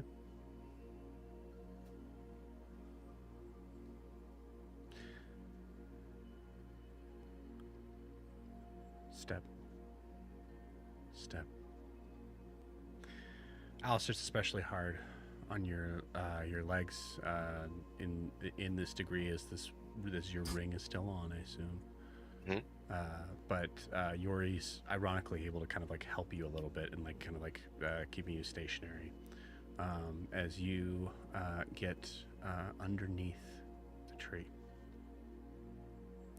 As you do, you see there is this room would be completely filled with darkness if it wasn't for these small little forgive the term, but like fairy lights that seem to kind of like appear there, kind of glowing around, just like almost like in the specks of dust that seem to be giving off light around here. You can see this tree seems to be at its base completely hollow, as if pulling from a different source than the ground. You see there is in preparation for you, there is a large stone slab that is most likely been there before you all, but on top of it is a stone table.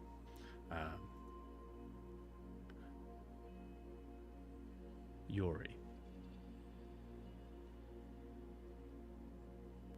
in your time in Azumare, in the darkest sort of times of that, you've seen this moment kind of flashes in front of your eyes as you recognize that there's been certain times when you've actually seen criminals in Azumare placed on a table very similar to this. Ironically, for stealing from someone they shouldn't have, and often the punishment for that was losing a limb. The irony does not escape you here. you see Ibis waiting. There is a moment where you actually, as you guys get closer, you see that Ibis actually has their feet are somewhat humanoid, like kind of like stepping on the ground. But you notice that there is a tether coming from their back right leg that seems to be dipping into the water that is underneath here, as if having to constantly be attached to the tree in some way.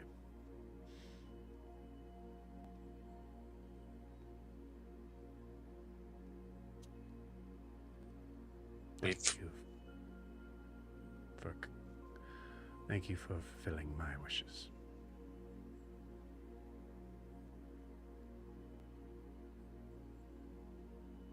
We came alone. So, up here, and he actually just pushes himself up onto the table and just sort of like lays down.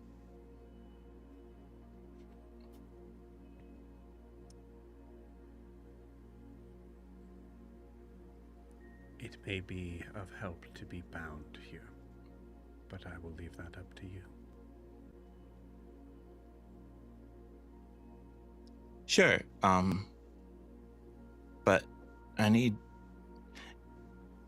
if Alistair does it, so he can undo it, because I think he could do it in a way that it was tight, but if he needed to undo it, he could do it quickly. And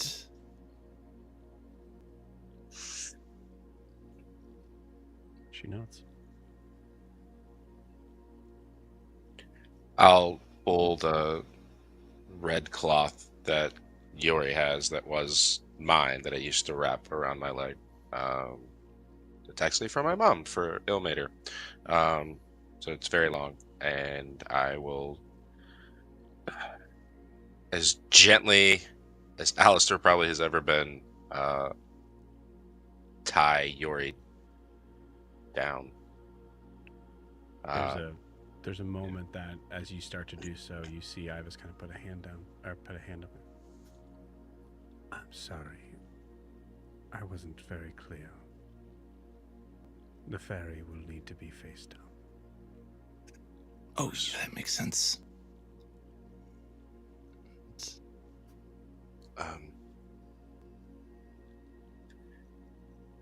Yori, I heard what you said to Kara, and I don't want you to have to wait on me. So as I tie him, I want to tie a knot where he can hold the end, and if he pulls it, we'll unravel everything for him. Yeah. He grabs it with his right hand, and he's kind of holding it in a tight fist, turned over. There's no like hole in the center of this table. Like it's not like massage level, so you have to like kind of choose like left or right. We'll say for the sake of like really kind of getting an idea of the imagery on that. Where does Yori tilt his head? I would say in this moment towards Alistair or towards Ibis.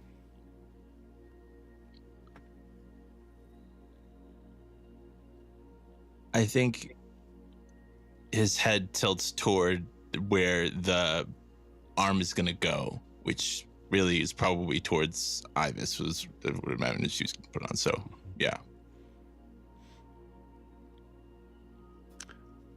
At this moment, as you're laying down, secured, you see Ibis,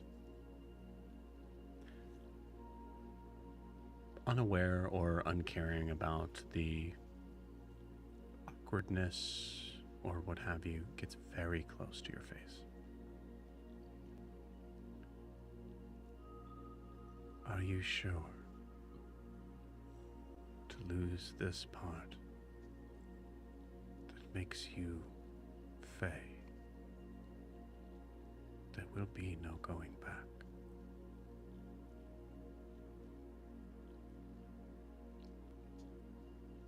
That was something Hrungnir said. It's, you don't look back.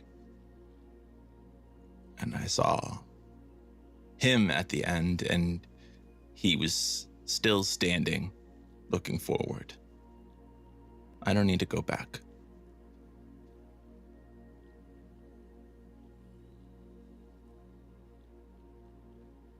It is important for you to know that there is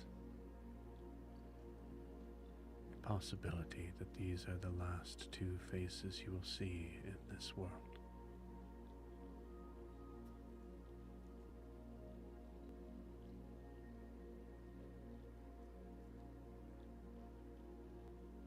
No. I see their faces.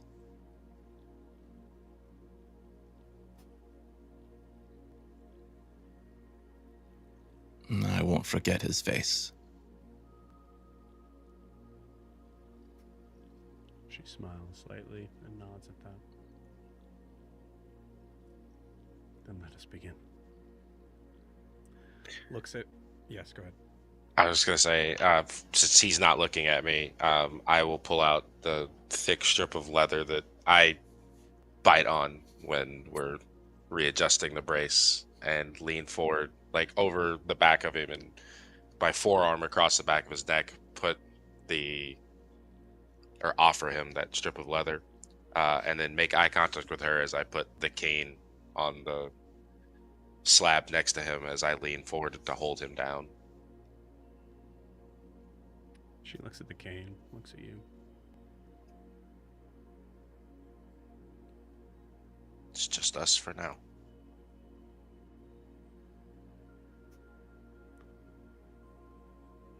A name.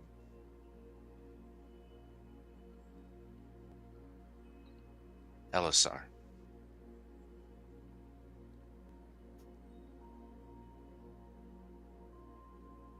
Sara's child.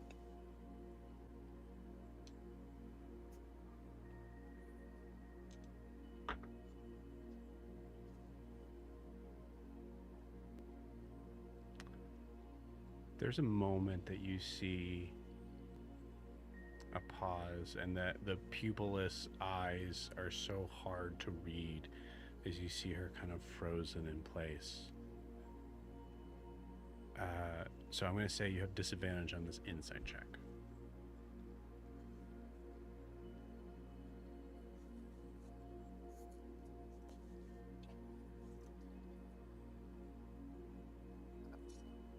It's a 9. You are not sure if this is something Ibis knew or not. But she looks at you after a moment. It will suffice.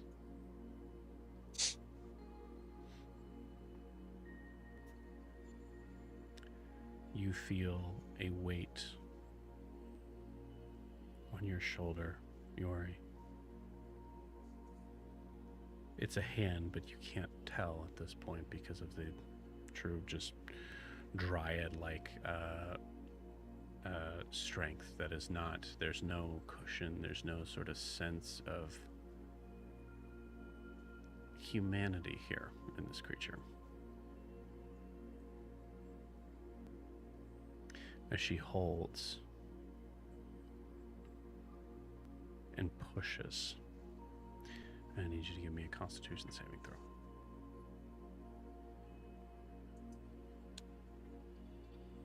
Can I use Flash of Genius for this? If that works in saving throws, yeah. It does. So I know he wants to do this himself, so I think this is just Alistair pouring his Constitution into Yori. Okay. It was a 21. Plus 5. Start. Plus 5 would be a 26. 26. Great. Got it.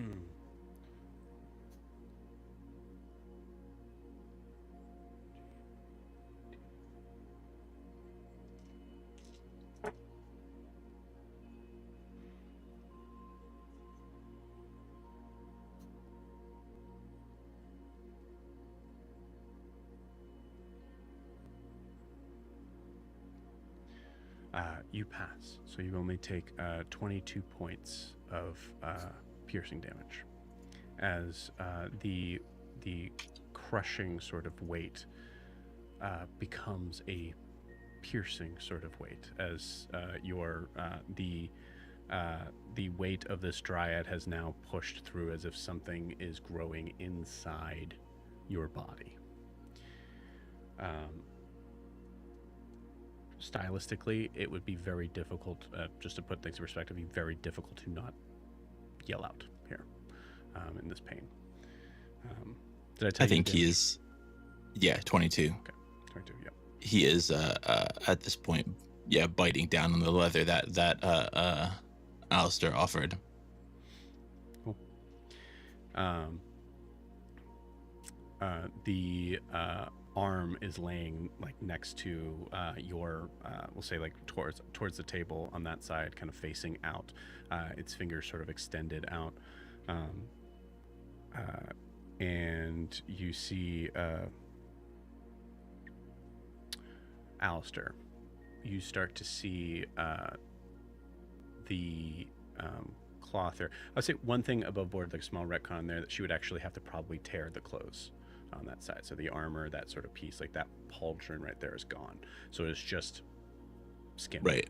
And there's that weird sort of moment of like, it looks like Yori hasn't had an arm in years. Like that's how it kind of like, kind of formed. As if it has been kind of erased from existence. Yeah. Right.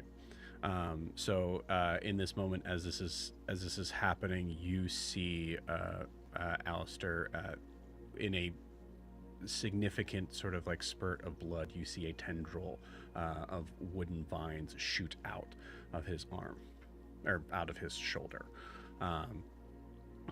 As it does, it is moving so slowly, and there's a part of you, Alistair, that you recognize. Like there's a part of you that like thinks like, go faster, please go faster, as the tendril is growing and extending and eventually catching onto the metal piece. I need another Constitution saving throw from Yori. I think in this moment, Alistair is understanding this pain that he's probably feeling more than anyone else that he knows. Has just leaned forward still has his forearm on Yori's neck and starts telling Yori the story of Arcanum, the ones that he's told, of how heroic he is and how he's come through everything. He's probably messing it up and he's talking 100 miles an hour, but he's just, and it's more for him than it is for Yori, but it's to keep their spirits alive somehow. I think you see, like, Alistair mentioned something about Arcanum, who's a very sort of, Odin style character with some other things, but I think he messes up a key part, and you see Yori like flinch in that sort of like, but in that you can see that he is distracted from the pain and the other things, like that sort of paying attention to the story of something that like, oh, that one. It's a momentary distraction from that thing. It's a focus away from it, and he got a 17. Okay. 17 is a failure. However, I rolled relatively low. So you take 24 points of piercing damage.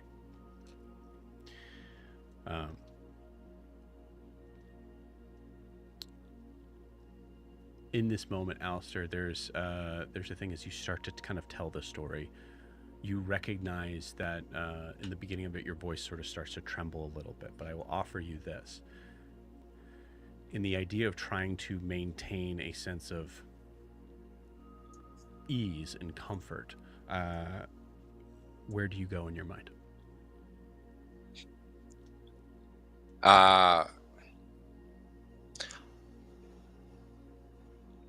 I think right now his mind is thinking, he's thinking about his parents and how they were always there to help him regardless.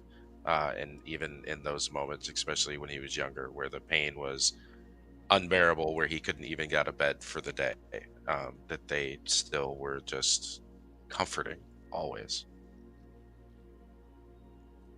just remembering what it felt like to be comforted. Okay.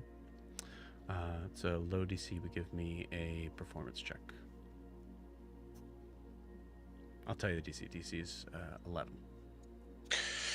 19. Nice. You're able to calm your voice and find yourself to be able to kind of, in this moment, actually split in allowing the other Alistair to calm you down as you are calming Yori.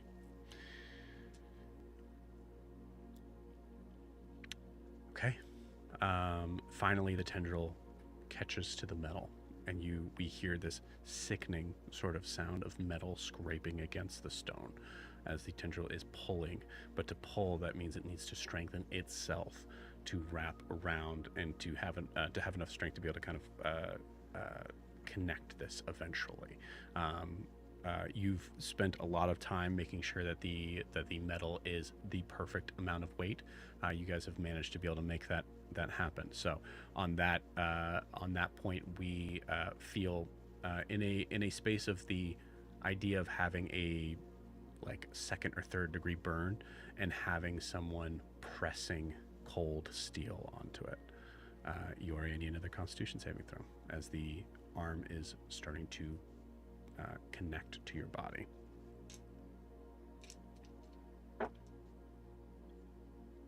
That's a 14.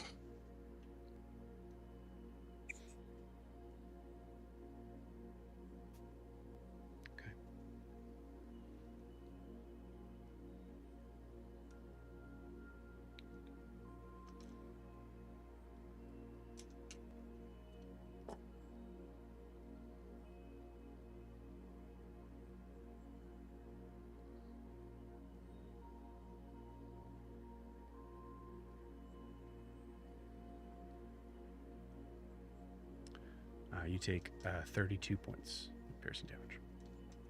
I think,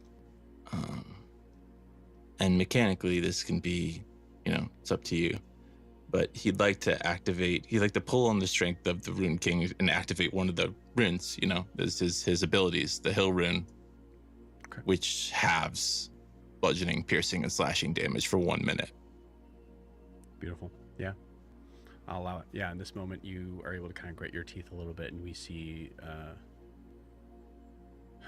I'm gonna say this. I'm gonna roll, and I need you to contest it because there's another sort of factor to this of the idea that the skin needs to be malleable. Right. To have this Right. connect. So, are you able to do this in a perfect way? Or are you able to make that pain subside, but allowing the skin to be opened up? So I will say. I'm going to say, just for simplicity's sake, it's a straight D20 roll, and you have to beat 17.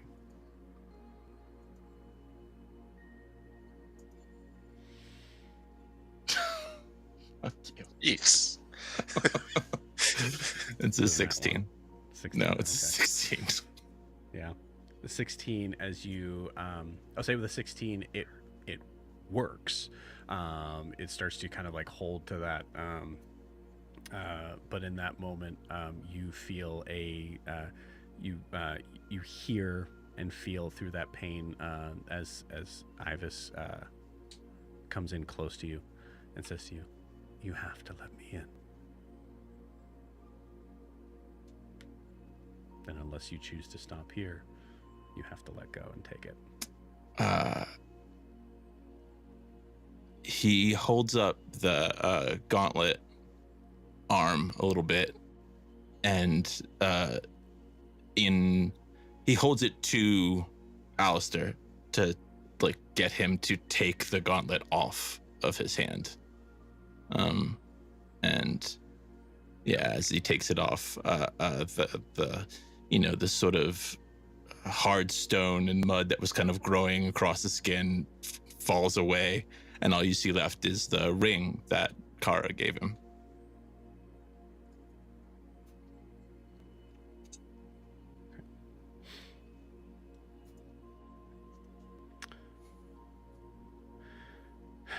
The steel connects, pushes in to a point where you feel like, okay, that's enough, that's enough, that's enough, that's enough, and it pushes in harder, and now you feel that there's something inside your shoulder that is being broken and disconnected. And in this moment, Alistair, you see Yori's wings that like in its passive sort of stance in this moment, one of them's like kind of like sticking up. You see it immediately flop down. But Yori, you feel something break as this is the last Constitution saving throw. As bones, tendons, veins, nerves, everything that needs to connect here to make this work gets shoved into the center of this arm.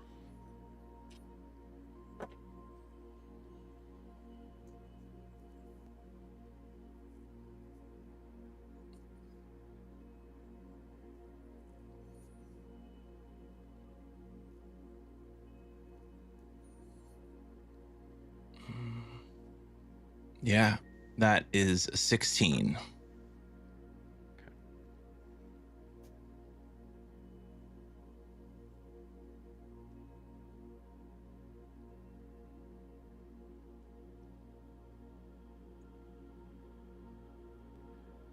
Is a failure.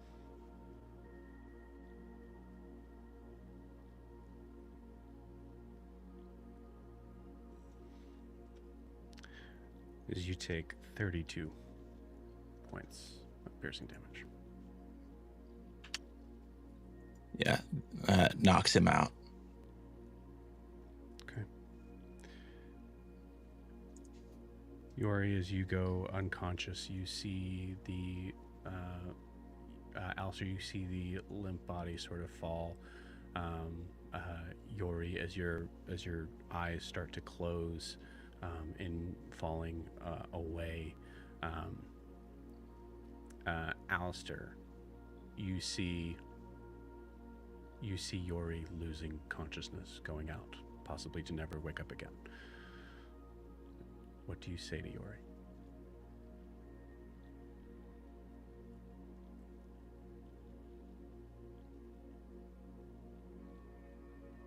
Same thing he's said to us before. Just, your story's not done yet. I think that'll be the last thing he hears from me in the moment. Okay. Yori, you start to hear that as your eyes dim.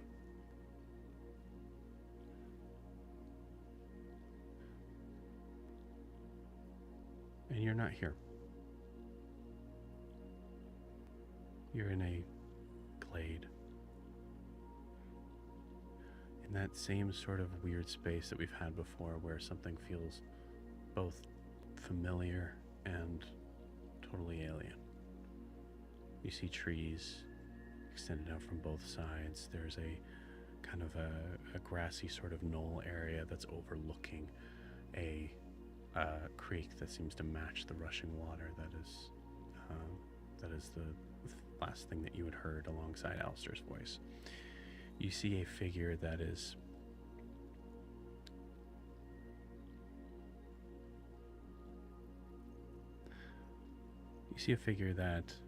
floats upward from that grassy knoll, hands caked in dirt, red hair, but it's long, it's somewhat straight, say wavy. You see that the wings are bright and majestic and beautiful, much larger than yours. The hair kind of hangs down over the face, looks to be like a male creature, or a male fairy, as they rise up into the air just to pass over, and their eyes connect with you.